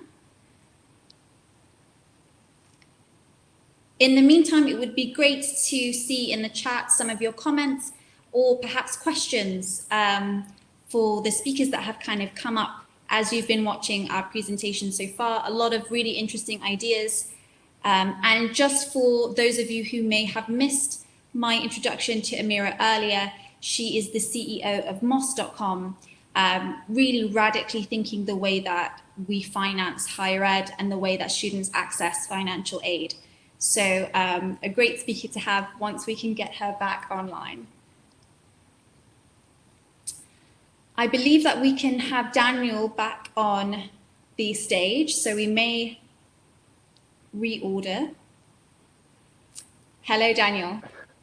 Hi, Victoria. Can you hear me now? we have you finally. So yeah. My apologies again for the technical issues. So just once again, Daniel Dotsi is joining us. He's the co-founder and CEO of Lead for Ghana. So Daniel, whenever you're ready. Okay. Thank you so much, Victoria, and thanks to the WISE team for hosting this this forum, especially during this time. As Victoria mentioned, my name is Daniel Duche. I'm the Chief Executive and co-founder of Lead for Ghana, which is a leadership development organization based in Ghana.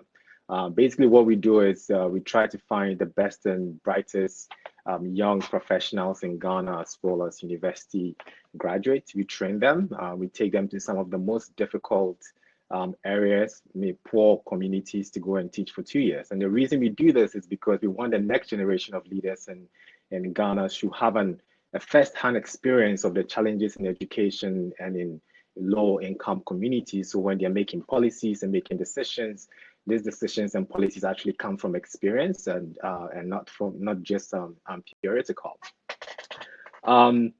But before I go in, today I'm going to share a story with all of you. The story is going to center around 3 things that we noticed as an organization during COVID.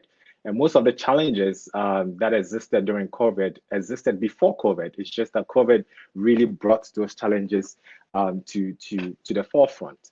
So to answer the original question around should institutions be built with resilience or should they be reformed, I would strongly advocate that these institutions should be reformed. The reason I say this is because the institutions that existed before COVID were quite resilient in the educational system. It's just that their resiliency were designed for a different time and not this time. So to move into my first story, which is student-centeredness. And the reason I'm also sharing this again, and I think the educational system should be completely reformed to focus on students so that it could be student-centered. If you look at our educational system today, or the teacher-student relationship that exists today, most of the time we see the teacher as the guardian of knowledge, the individual that holds all the knowledge, and the student is the one that receives the knowledge. So if you look at how our classrooms are even structured, you have students sitting and facing the teacher and waiting for the teacher to either recite some kind of theoretical concept, and the student is the one absorbing this particular concept. That level of education is not really helpful at all for various reasons, because it doesn't create a partnership between the student and the teacher. If you're able to switch this and make our educational system more student-centered, it actually makes the student-to-teacher relationship stronger, and it makes it as a partnership. So what that would mean is it forces or requires its teachers to really understand where the child is coming from, where the student is coming from, their socioeconomic background. It forces them to know who their parents are.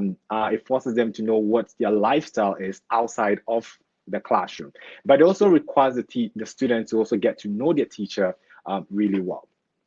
So in a time of COVID, for us, one thing we noticed with our schools and in the communities we work in was the teacher-to-student relationship wasn't very strong enough.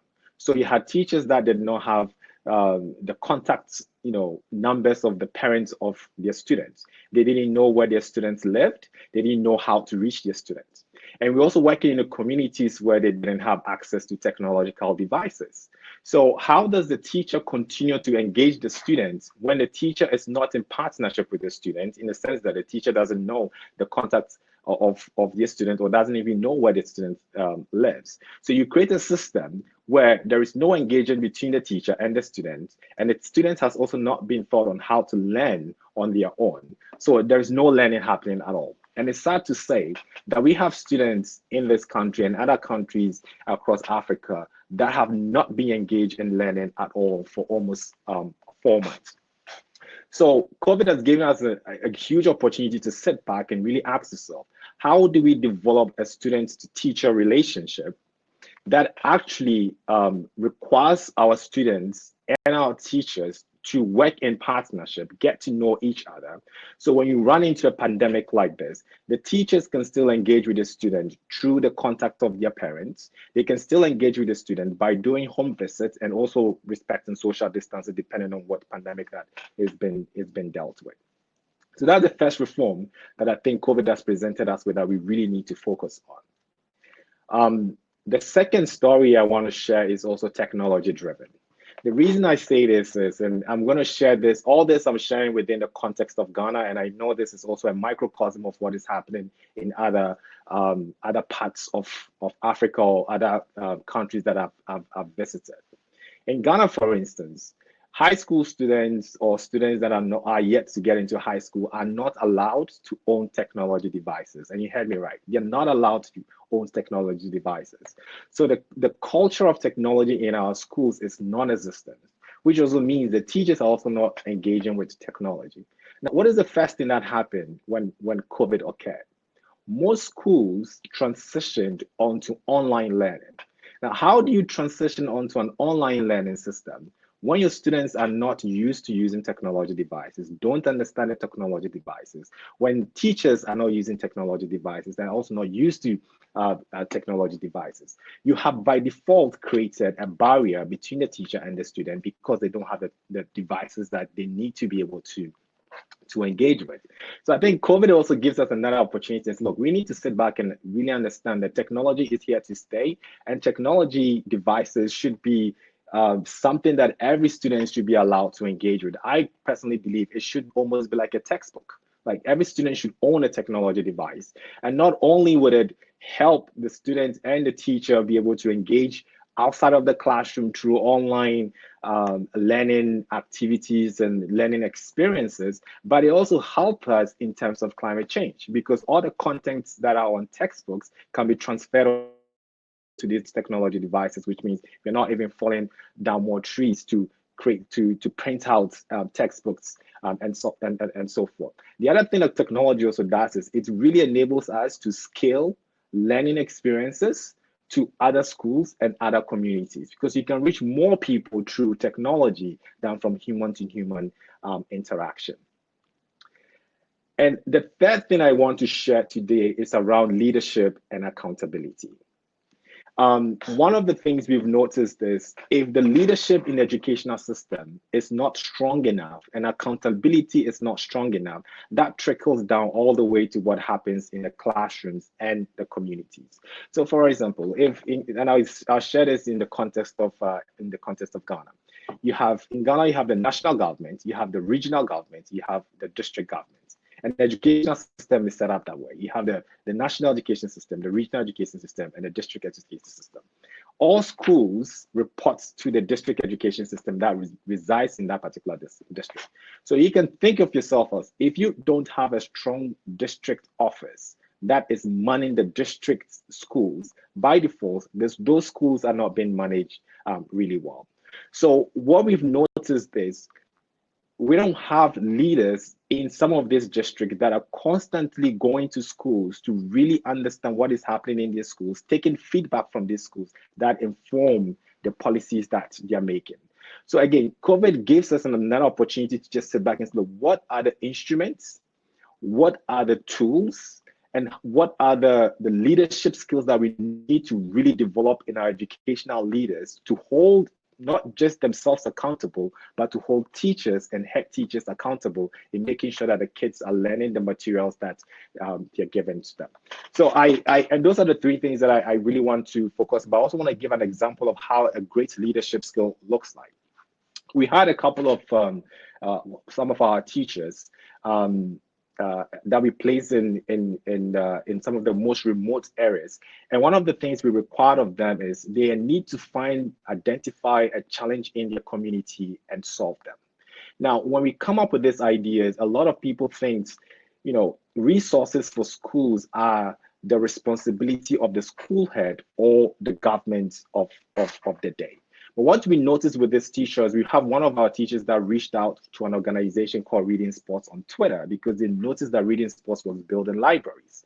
So they reached out to Reading Sports and said, as a teacher, my students don't have a library. How can you help us come up or build a library in our community? And this is a teacher taking this leadership. These teachers went into the community, got a community together, and actually got a community to donate their time and resources to build a library for the school in that particular community. Now, if this teacher had waited and said, building libraries is the responsibility of the government, and therefore I'm not going to do anything, that school today will not have a library. And these are some of the pictures of the completed library. So if we can move on to a new system where teachers see themselves as leaders as well, and also individuals that can draw resources into their schools, some of the technological devices, libraries, books that some schools in very low income communities can actually have these resources, because the teachers are the ones that are reaching out to the public sector, reaching out to the private sector to draw these resources into these schools. And there's so many more examples that I can share in terms of teacher leadership and teacher accountability. And to conclude all this, I also want to say that excellent teachers are excellent leaders. So by default, if we have great teachers and excellent teachers seeing themselves as leaders in this particular classroom, there is so much more that can be achieved for kids, especially children in very low income areas and poor communities that do not have technology devices or the resources that students in affluent countries or affluent communities would have. And I would like to pause here, and if there are any follow-up questions, I'm more than happy to take them. Thank you so much, Daniel. It's great to see the work that you're doing with Lead for Ghana, and it seems like agency and empowerment are the central component of the project that you're working on. So great to hear. We have time for one question from the audience, and I apologize, I can see my video is frozen, but we'll carry on in any case. So one question that I found really interesting was how can we help education leaders adopt this kind of feeling or attitude of openness going forward? Transparency is sometimes a very difficult thing to instill across an institution or a school. So how can we help school leaders adopt that more easily? Well, I think it's constant engagement, and and also connecting school leaders. Because if there's a school leader that is doing so well in one particular school, that school leader needs to be connected with other school leaders. So are we forming communities of engagement where we can bring in school leaders together to talk to each other and share knowledge and share good practices? And if we can do that more often, just like this forum, if you have teachers talking to each other or school leaders talking to each other, they will be able to learn from each other and share those good learning and teaching and practices. So I would really advocate for strong community engagements and forums for teachers to have the space to talk about the challenges and solutions that you're seeing in the schools. Well, thank you so much again, Daniel, for your time, and those of your colleagues today, Chelsea Waite and Amira Yahyaoui. We very much appreciate your time. If you in the audience have any thoughts or comments on the ideas shared by our speakers today, please do make sure you tweet us at wise_tweets using the hashtag Education Reimagined. Once again, thank you very much.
I just realized that I did what I thought I would not do earlier, although I did have it in my notes. So I sincerely apologize.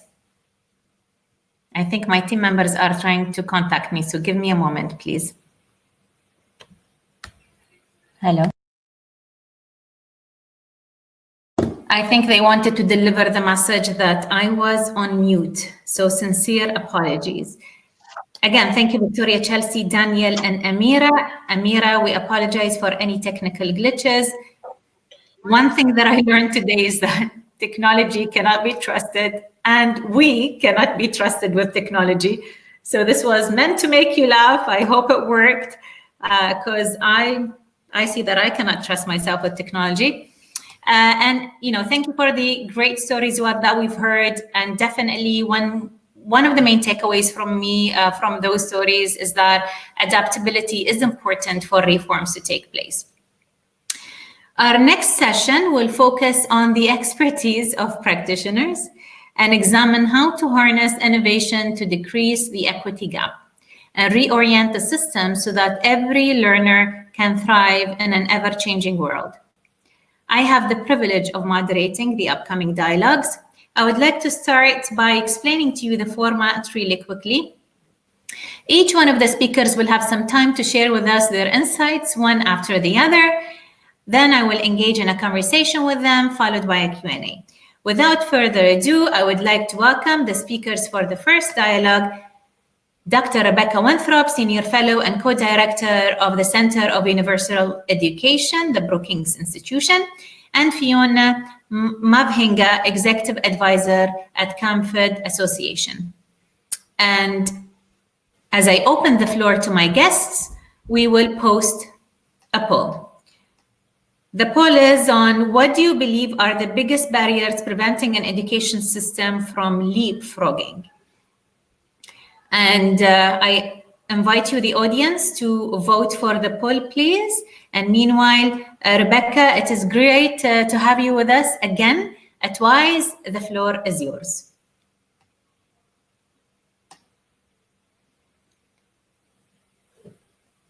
Waiting for Rebecca to turn on her video and mic.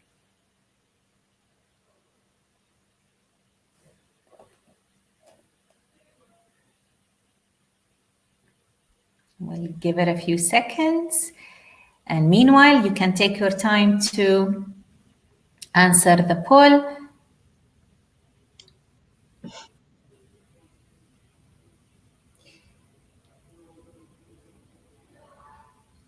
Okay. How about that? Fiona, since your mic and camera are on, how about we start with you first and then we move to Rebecca when she's ready? Sure, we can do that. So thank you very much for having me on this platform. It's been very exciting to listen to previous panel discussions and keynote speakers as we are beginning to reimagine our spheres and thinking about building back better.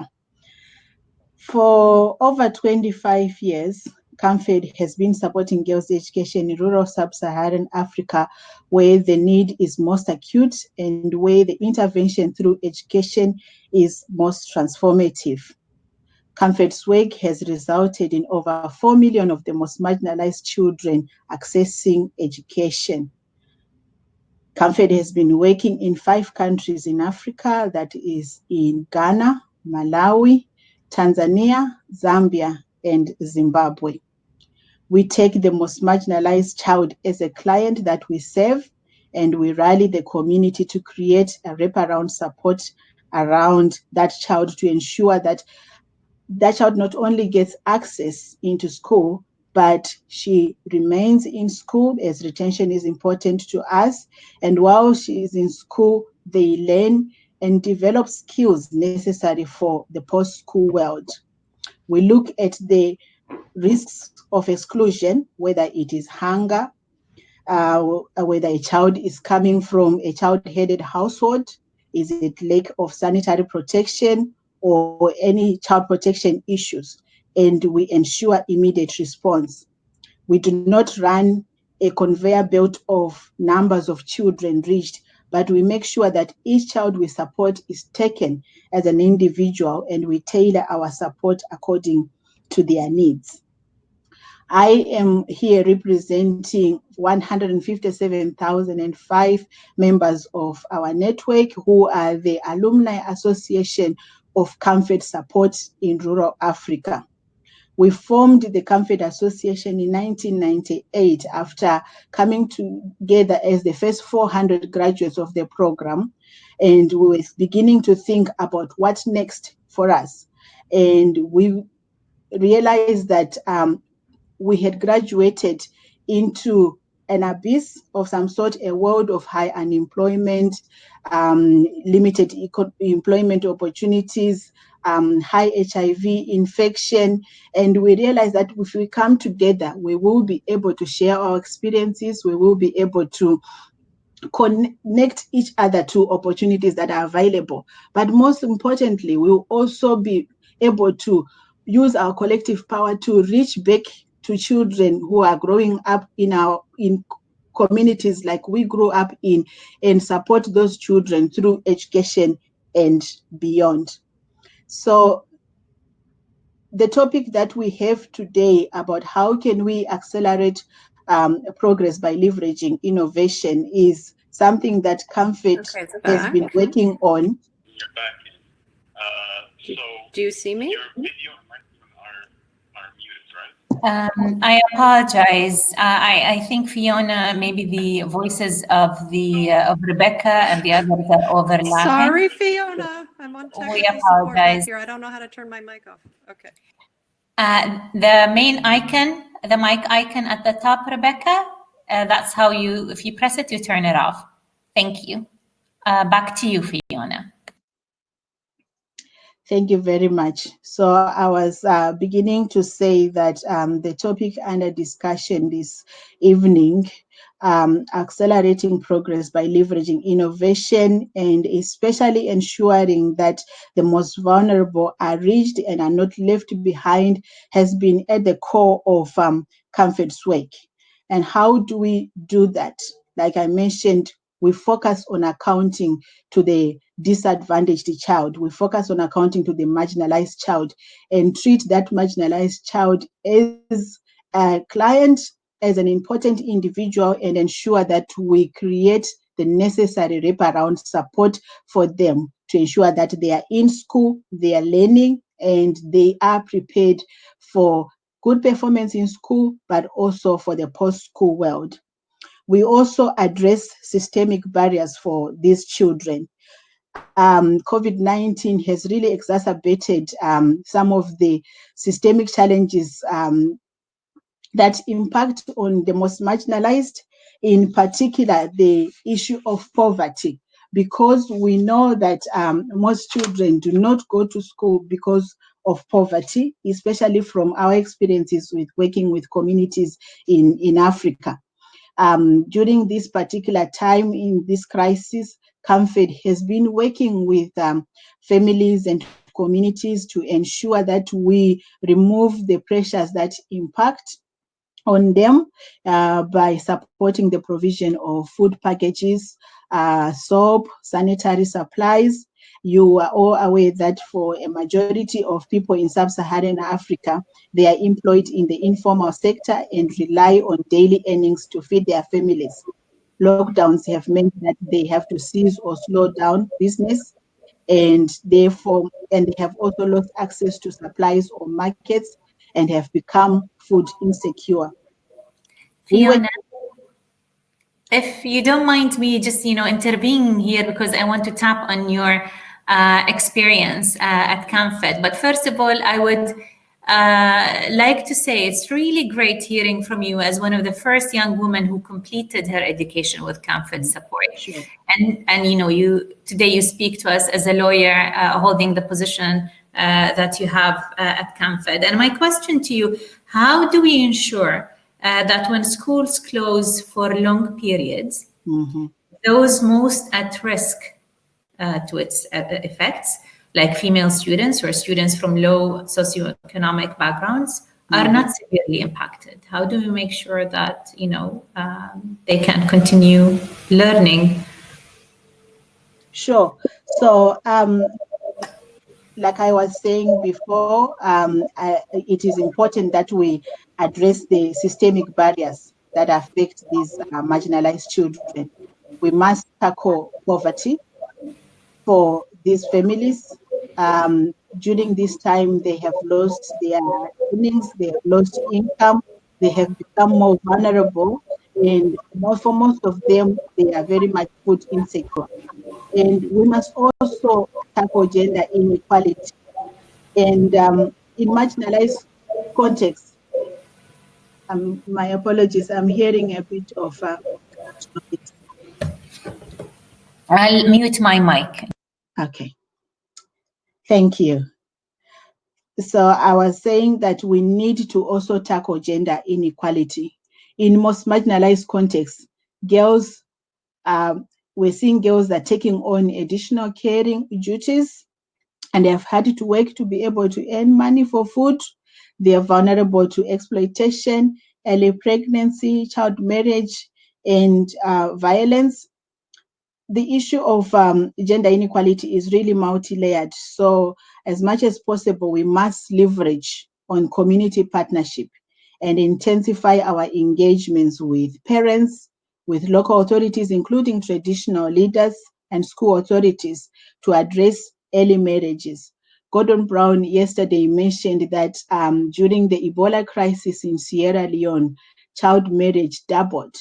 And we're beginning to see this in the context where we work. And we have to really ensure that we draw on the partnerships of parents, local authorities, to ensure that we keep them safe and ensure that they can come back into school. Absolutely. Thank you so much, Fiona, for sharing with us some of your insights on the great work that you do. And I think now Rebecca is on board with us. Rebecca, can you turn on your mic and camera? Great. Hello. Thank you again for joining us.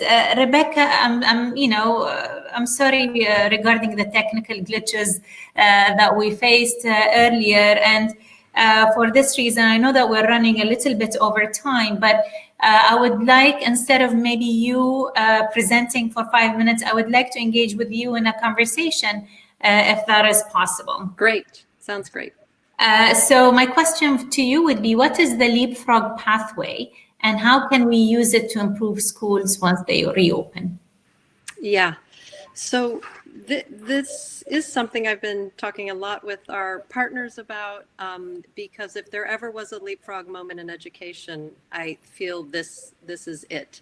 And the whole idea of leapfrogging came out of a range of research we did at the Center for Universal Education, really looking at big global inequality in education, this idea that what we call there's a 100-year gap between the poorest kids and the richest kids.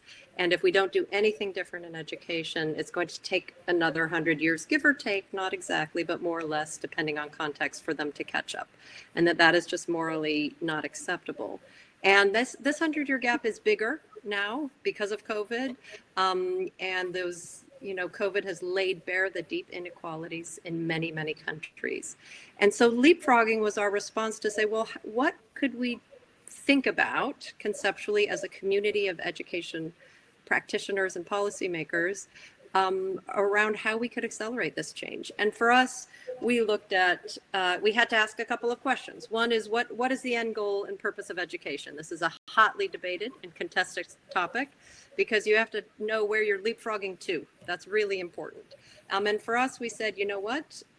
Most countries, about 75% of the countries, we did a big survey of 150 countries, really have in their aspirations for their kids this idea of a full breadth of skills. They want young people to get strong academic competence and 21st century skills. And every country has a different way of phrasing it, but it was that idea. So that was our goal. And then we looked at what the evidence says about how systems can deliver that, what innovations and new practices, very much like what CAMFED has been doing and Fiona has been leading, along with many others. We looked at what's happening and kind of combined the two to really realize there's just 4 basic things we need to think about. One is shifting the teaching and learning experience, from direct instruction and not throwing that away, but opening up a menu of options to make sure that teaching and learning experience includes a wide range of ways to engage kids. Playful learning, experiential learning, project-based learning. We're going to hear from Larry Rosenstock a little bit later. That's crucial if you want academic plus 21st century skills. It's good for learning to read and write, that type of pedagogy, and it has an added benefit for developing teamwork, critical thinking, problem solving. The other piece, the second piece is alongside that, you have to change how you recognize learning. In school, out of school, amongst employers, et cetera, you have to shift. If you're shifting teaching and learning and what you're asking people to, young people to do, you have to shift how you recognize when that learning is acquired. And there's many people working on that. The other 2 pieces of the leapfrog pathway we felt were important because of the scale of the problem. But you could imagine that there would be a jurisdiction or a school where you didn't need these pieces. But really they are diversifying people and places. So complementing licensed teachers with employers coming into the classroom, with parents and community workers, et cetera. And we've had a lot of conversations about that from Fiona, but also in the previous session. And then the third, sort of fourth component of the leapfrog pathway is you do need to think about, if you really want to leapfrog at scale, how to harness technology in a way that doesn't just replace the analog paper and pencil function. If you have a times table worksheet for multiplication on paper, the teaching and learning experience is not that much different if it's on a tablet. It might save a bit of paper and a little bit of time. That's not bad, but it's not going to transform things. It's not going to leapfrog. So there's lots of really interesting examples that I saw some people in the chats previously talking about tablet-based. There's this really interesting work from X Prize winners and Numa and 1 Billion, where they actually have found offline ways to learn literacy and numeracy skills from zero, for example. That's very transformative. Yes, so those are the 4 pieces. Great. Thank you for sharing those important 4 pieces. And I think, you've touched on an idea. I want you to, I want to park there and move into Fiona and come back to you. Fiona, how do we seize the opportunity presented by the pandemic to think outside of the box on how we embrace new windows of opportunity? Thank you. So the crisis has really presented us with an opportunity to reimagine and redesign our society into a vibrant and equitable one. We must place women and girls at the core of any response that we design for this crisis and beyond. Our evidence shows that responses that do so are most effective. There's an opportunity that we have through Build Back Better to bring new methodologies and approaches to the classrooms, as well as to focus on life skills that build resilience. And this is something that we at CAMFED have been working at and taking care of through our Learner Guide programs. I want to highlight our Learner Guide program at this point.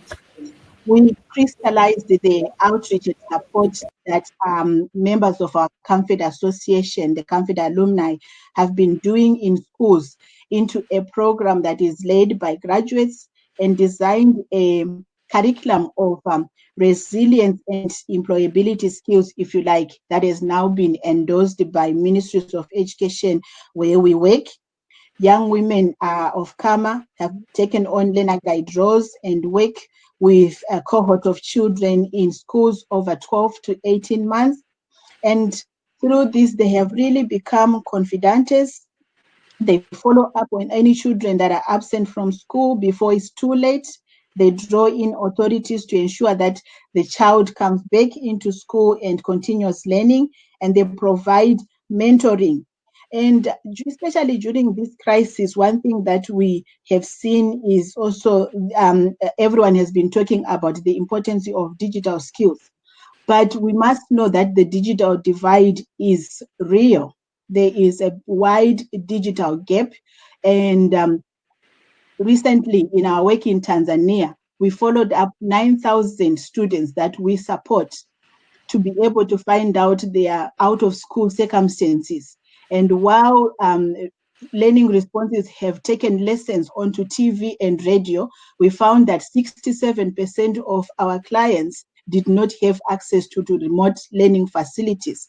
So how do we ensure that those children can continue to be reached?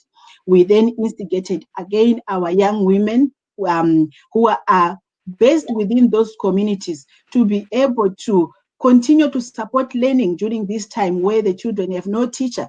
And we must remember that we are talking about, especially in this context, we are talking about some children that are coming from child-headed households who have no parent to draw on. And everyone has been saying that parents are a continuum of learning out of school. But some children are coming from child-headed households. Some children are coming from granny-headed households, grandparents who have limited formal education themselves and cannot be able to provide out-of-school learning.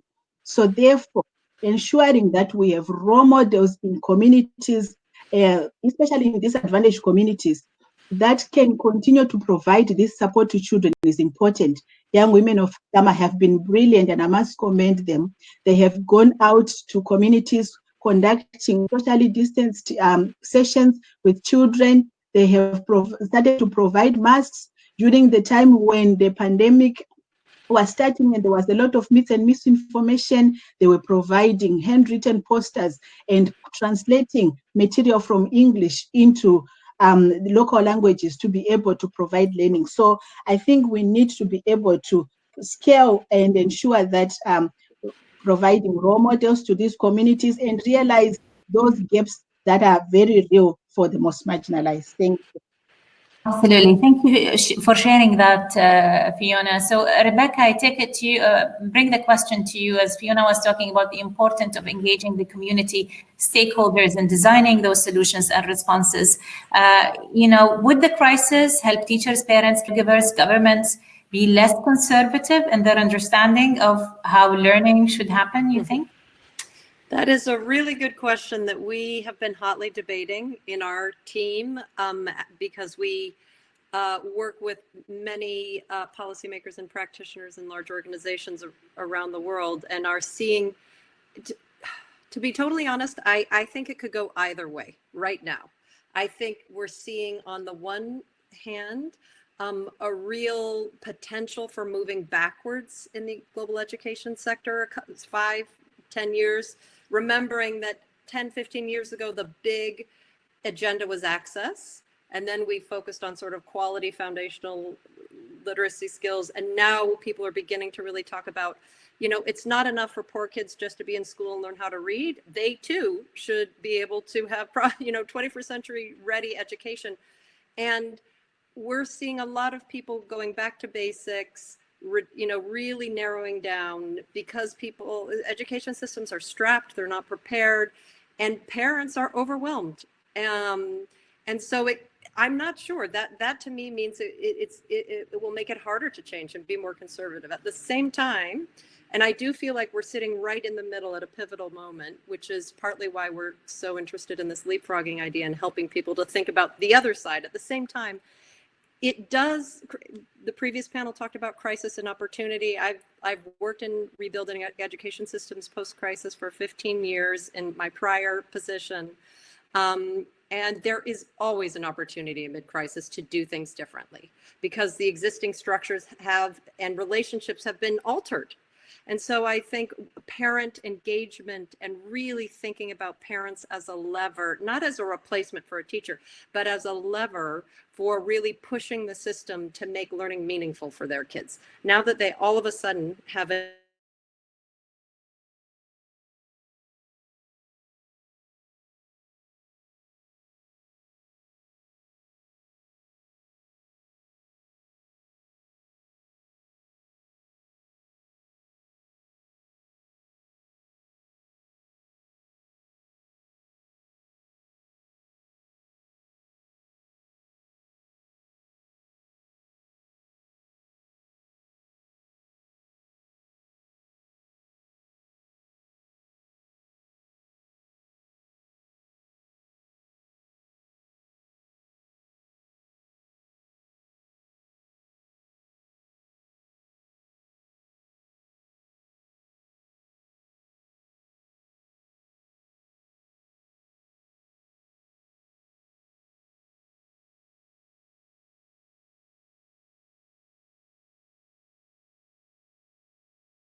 I lost you guys for a second because I think some of us were not able to hear, but please do continue, Rebecca. I apologize.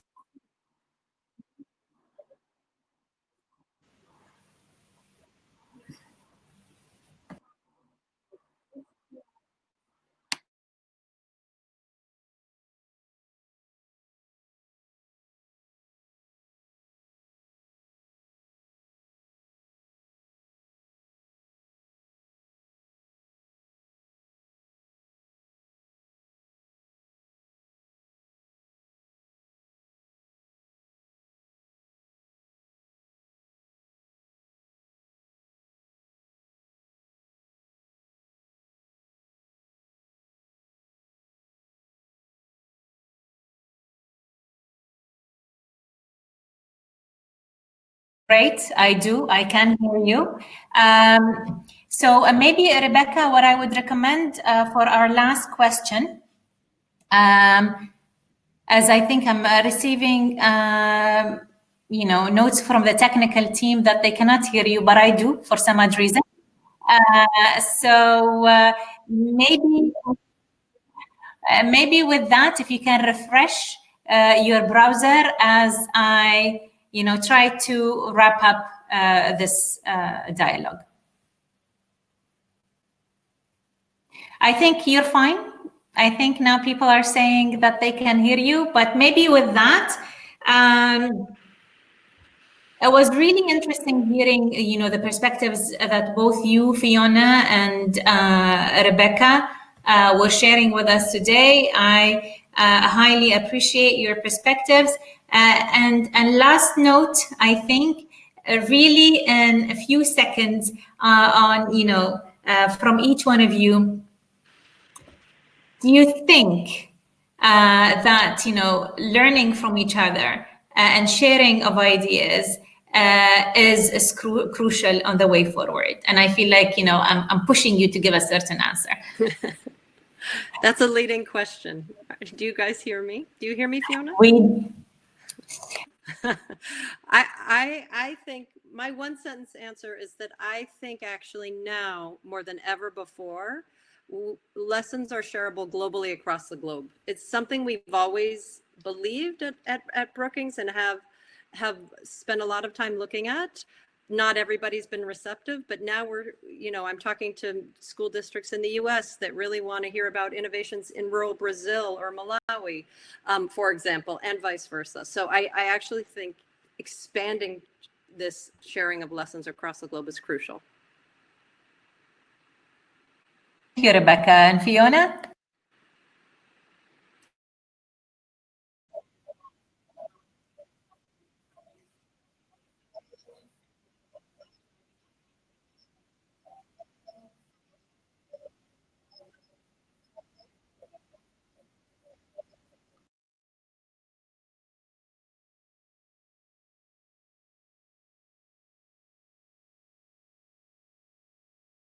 Great.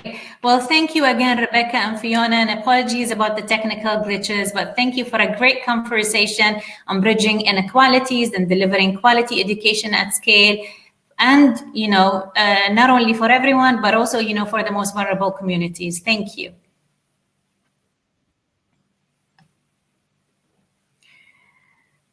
And now we move to our second dialogue this evening, and my guests are Larry Rosenstock, CEO and founding principal of High Tech High and the 2019 Wise Prize laureate, and Mona Morshed, founder of Generation You Employed, also our Wise Awards winner for 2018. And as I open the floor to my guests, we will post a poll. The question is, which part of the teacher's professional life cycle needs the most disruption? And as our esteemed audience is answering the poll, Larry, last time we met was last November in Doha. Yes, I did. The WISE Global Summit. It is so good to see you again. I continue to be inspired by your words in our interview with you last year. You said the world continues to change, but our education systems do not. So Larry, welcome once again, and the floor is yours. Okay, thank you. What's very interesting that we're going through this international COVID is that almost exactly 100 years ago, there was the same thing that happened in the whole world. It was in 1918. But there's something else that happened then. 3 people, John Dewey, an educator who I have loved a lot, Horace Mann, whose education writings I have loved a lot, Francis Parker, who I have loved a lot, each of them males, unfortunately that there's no females in that 3. And if you look at what the 3 of them wrote 100 years ago, it was the progressive type of work that High Tech High aspires to do today. And what's really interesting about that is that each of those 3 people had schools named after them, and none of those schools look anything like what those 3 people thought about and wrote about. So the real question for me is the regression to the mean. As we explore this question, and that's why I really appreciate always what Rebecca has to say, when we're looking at the regression to the mean and this issue of when we get everything going and then all of a sudden we regress to the mean when something sets us back.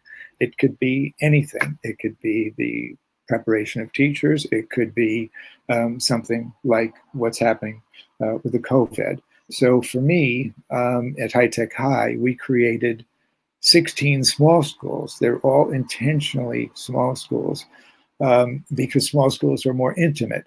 And I just want everyone to know that of the 6,000 students we have, they are 73% of color. They are 50% free or reduced lunch, which is poverty. They are about 16% special needs, meaning disabilities. But most importantly, they are 97% college going.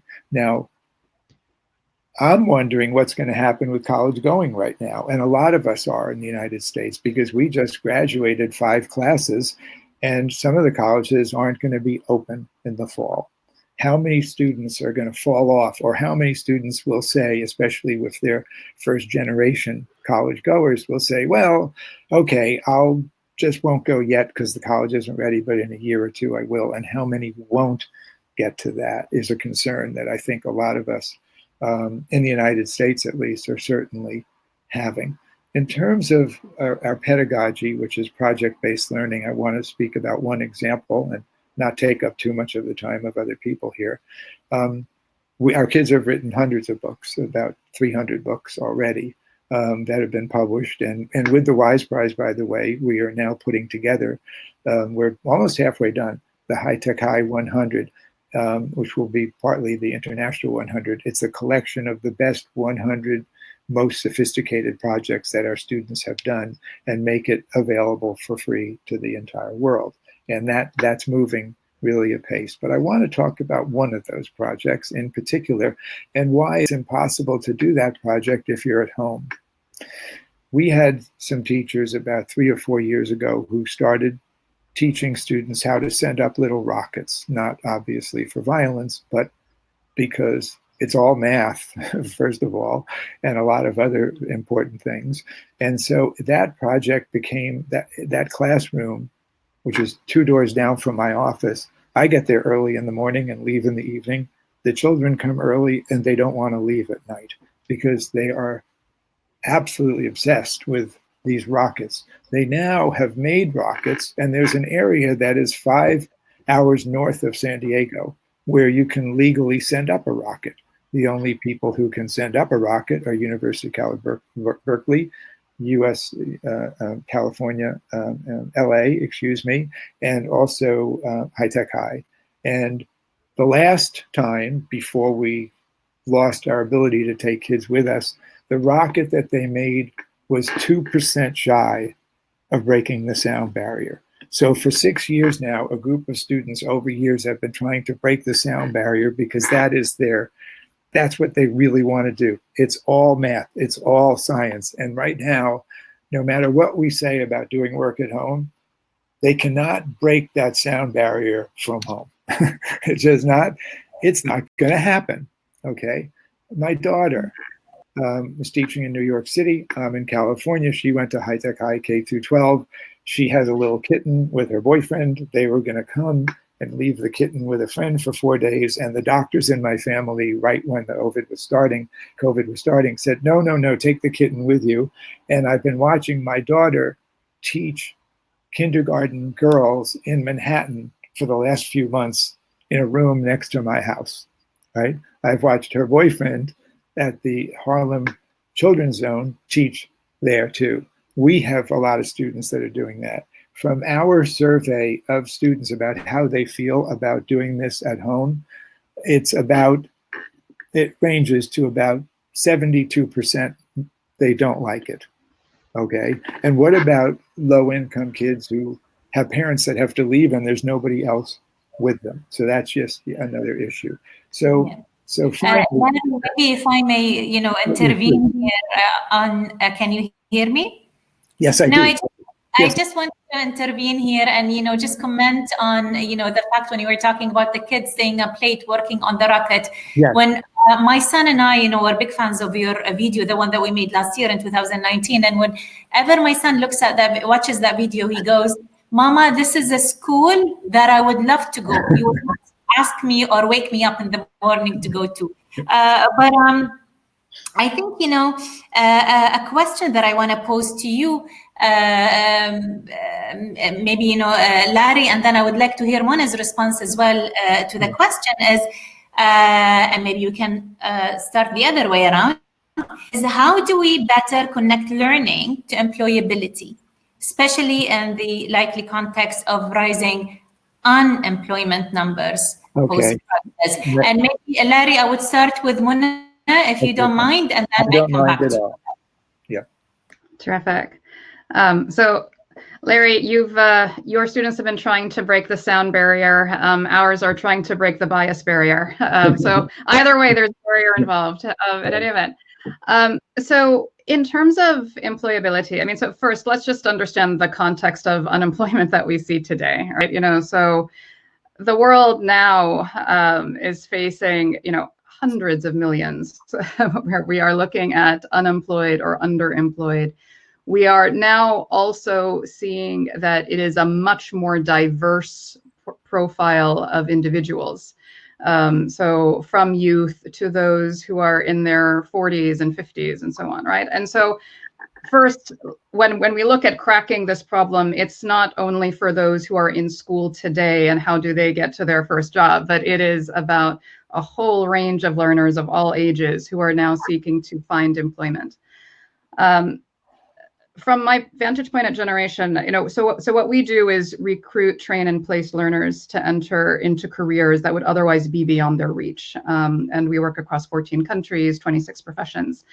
And what we've learned consistently is that particularly when you are trying to take someone who does not look like the traditional profile that the employer hires, so it might be that the employer usually wants a college degree and this person has a secondary school degree, or the employer typically takes a tech background and this person has a liberal arts background, or it's a male dominated profession and this is a female, right? So what we consistently find is that where you can marry professions, and it has to be at the level of the profession, that where there is high degrees of scarcity, high degrees of churn, high degrees of variation and productivity quality variation, that employers are very willing to look at a non-traditional profile, whatever traditional means in that context, so long as you can demonstrate that they have mastery of the activities that are most needed for that specific profession. And so that's what we focus on, right? So we take a profession, so it could be Java developer, it could be sewing machine operator in Kenya, it could be robotics process automation, whatever it is. But we break down what are the activities that you need to do in this job, and I'll differentiate it from the skills. It's what are the activities that you need to perform, right. And then we take each of those activities and then figure out, okay, well, what are the technical skills, the behavioral skills, the mindsets that you need to do each activity well? And then our boot camps are very much focused on then mastery of those activities. And it is 70% practicum so that you do get the repeat and intensive practice. And that is what we've learned about how can you take someone who has no background in this profession and rapidly get that person to the level of mastery such that when they enter the job, not only do they get the job, but then they are performing at peak performance once they are in the job. And that's what we see consistently across our countries and professions. Right. Larry, what do you think? Oh, thank you.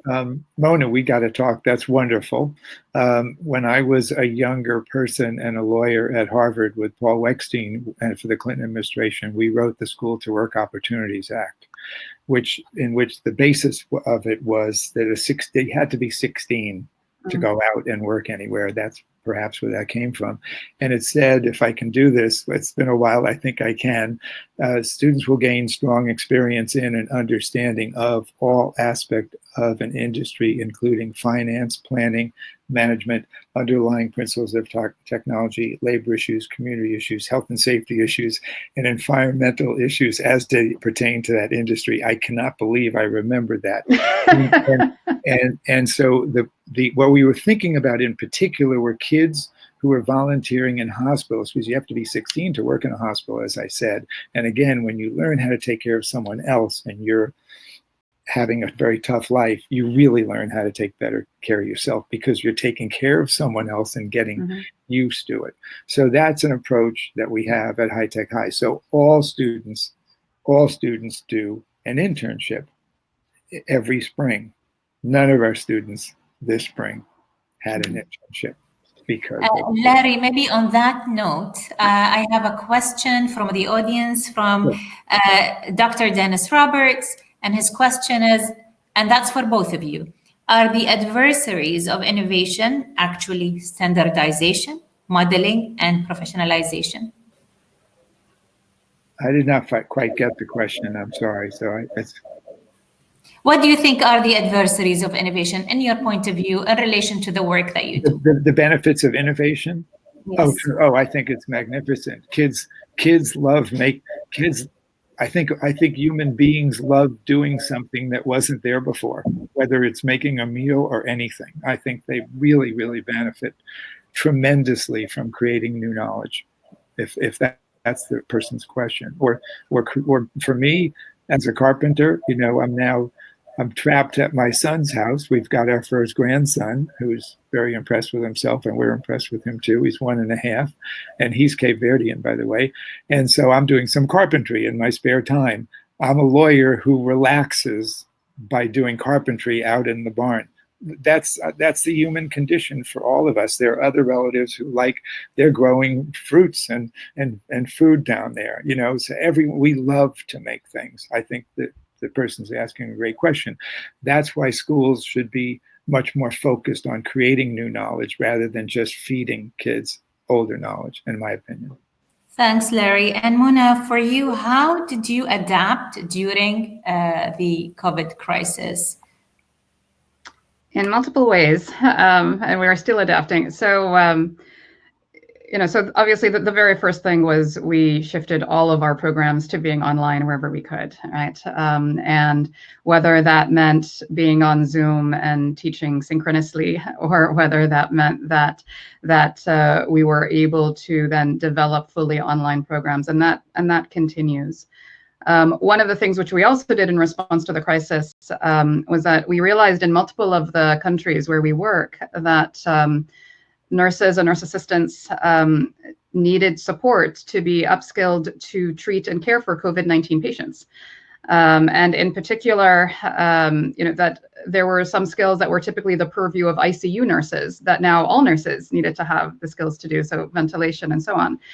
And so over the last 3 months, we have upskilled about 150 to 170,000 nurses, nurse assistants, and other healthcare workers in how to treat and care for COVID-19 patients. And we developed a set of online modules working alongside hospitals and healthcare systems in each of our countries, in each of these 4 countries, to do that.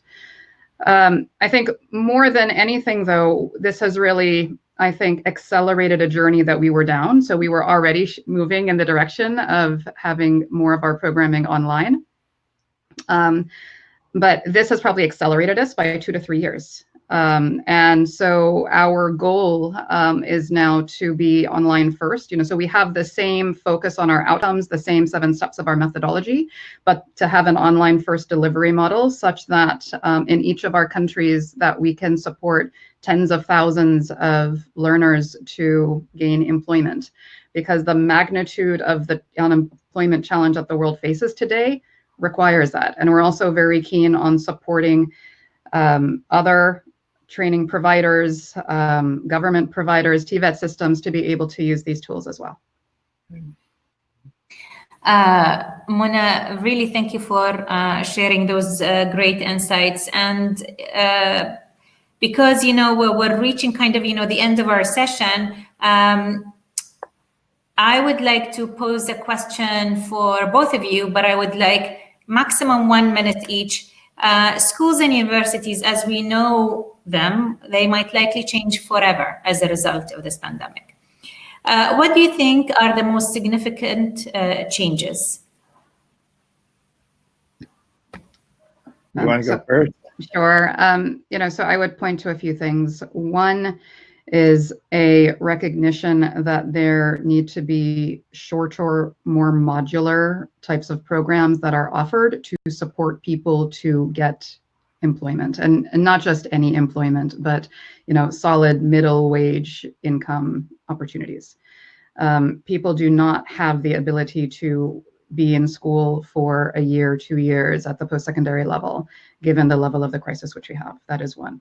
Two is an obvious one, which is everyone is going to be seeking to be online first, or at least online flexible to the extent possible. And three, I think we're also going to see a much more diverse segmentation of who is seeking employment opportunity. There have been surveys that are showing that essentially, nearly 60% of those who are unemployed want to get into a job that, or a career that is different than the one that they are in.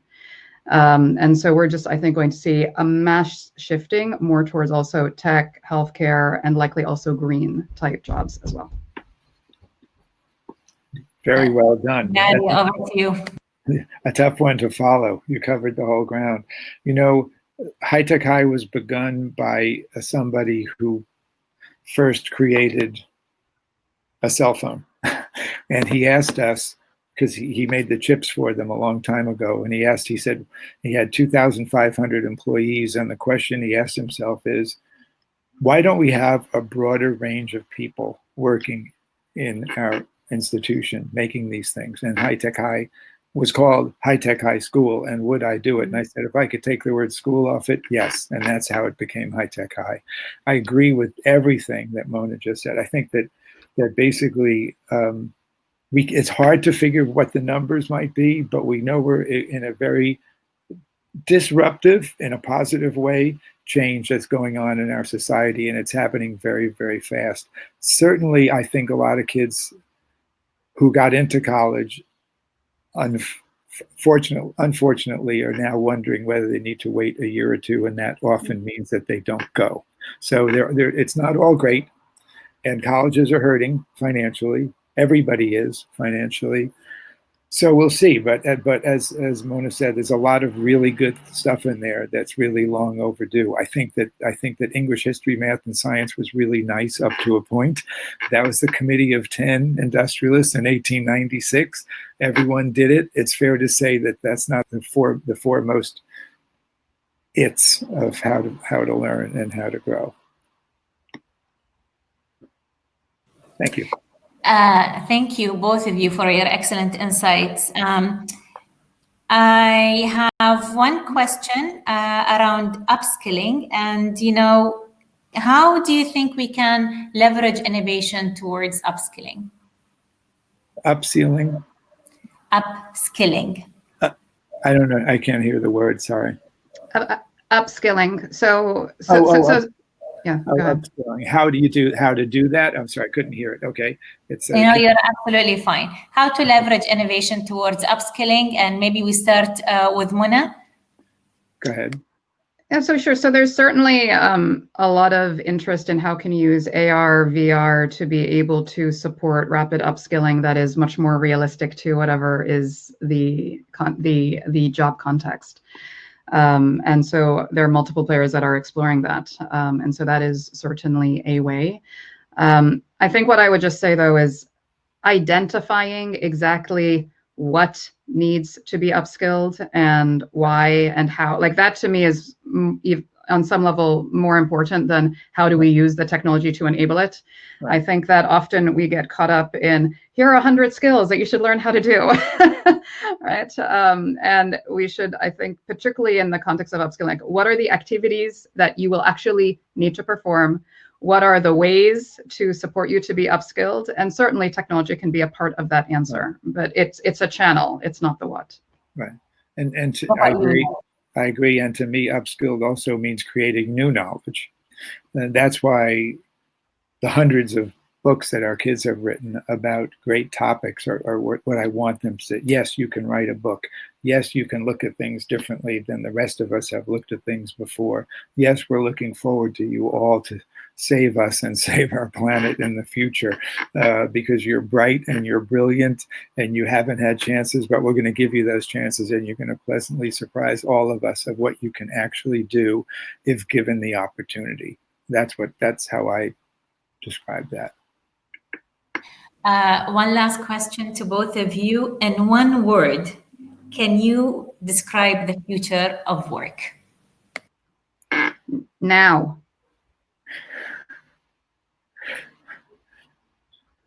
And Larry?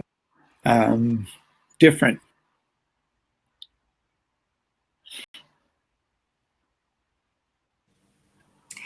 Mona and Larry, really thank you for a great conversation on bridging the skills gap and building for a better and more promising future of work. I can listen to both of you forever. I'm, very passionate about both of you. And I know that there will be other opportunities where we can continue to learn from the great work that you do. So thank you so much for joining us and being part of today's session. Thank you. Bye.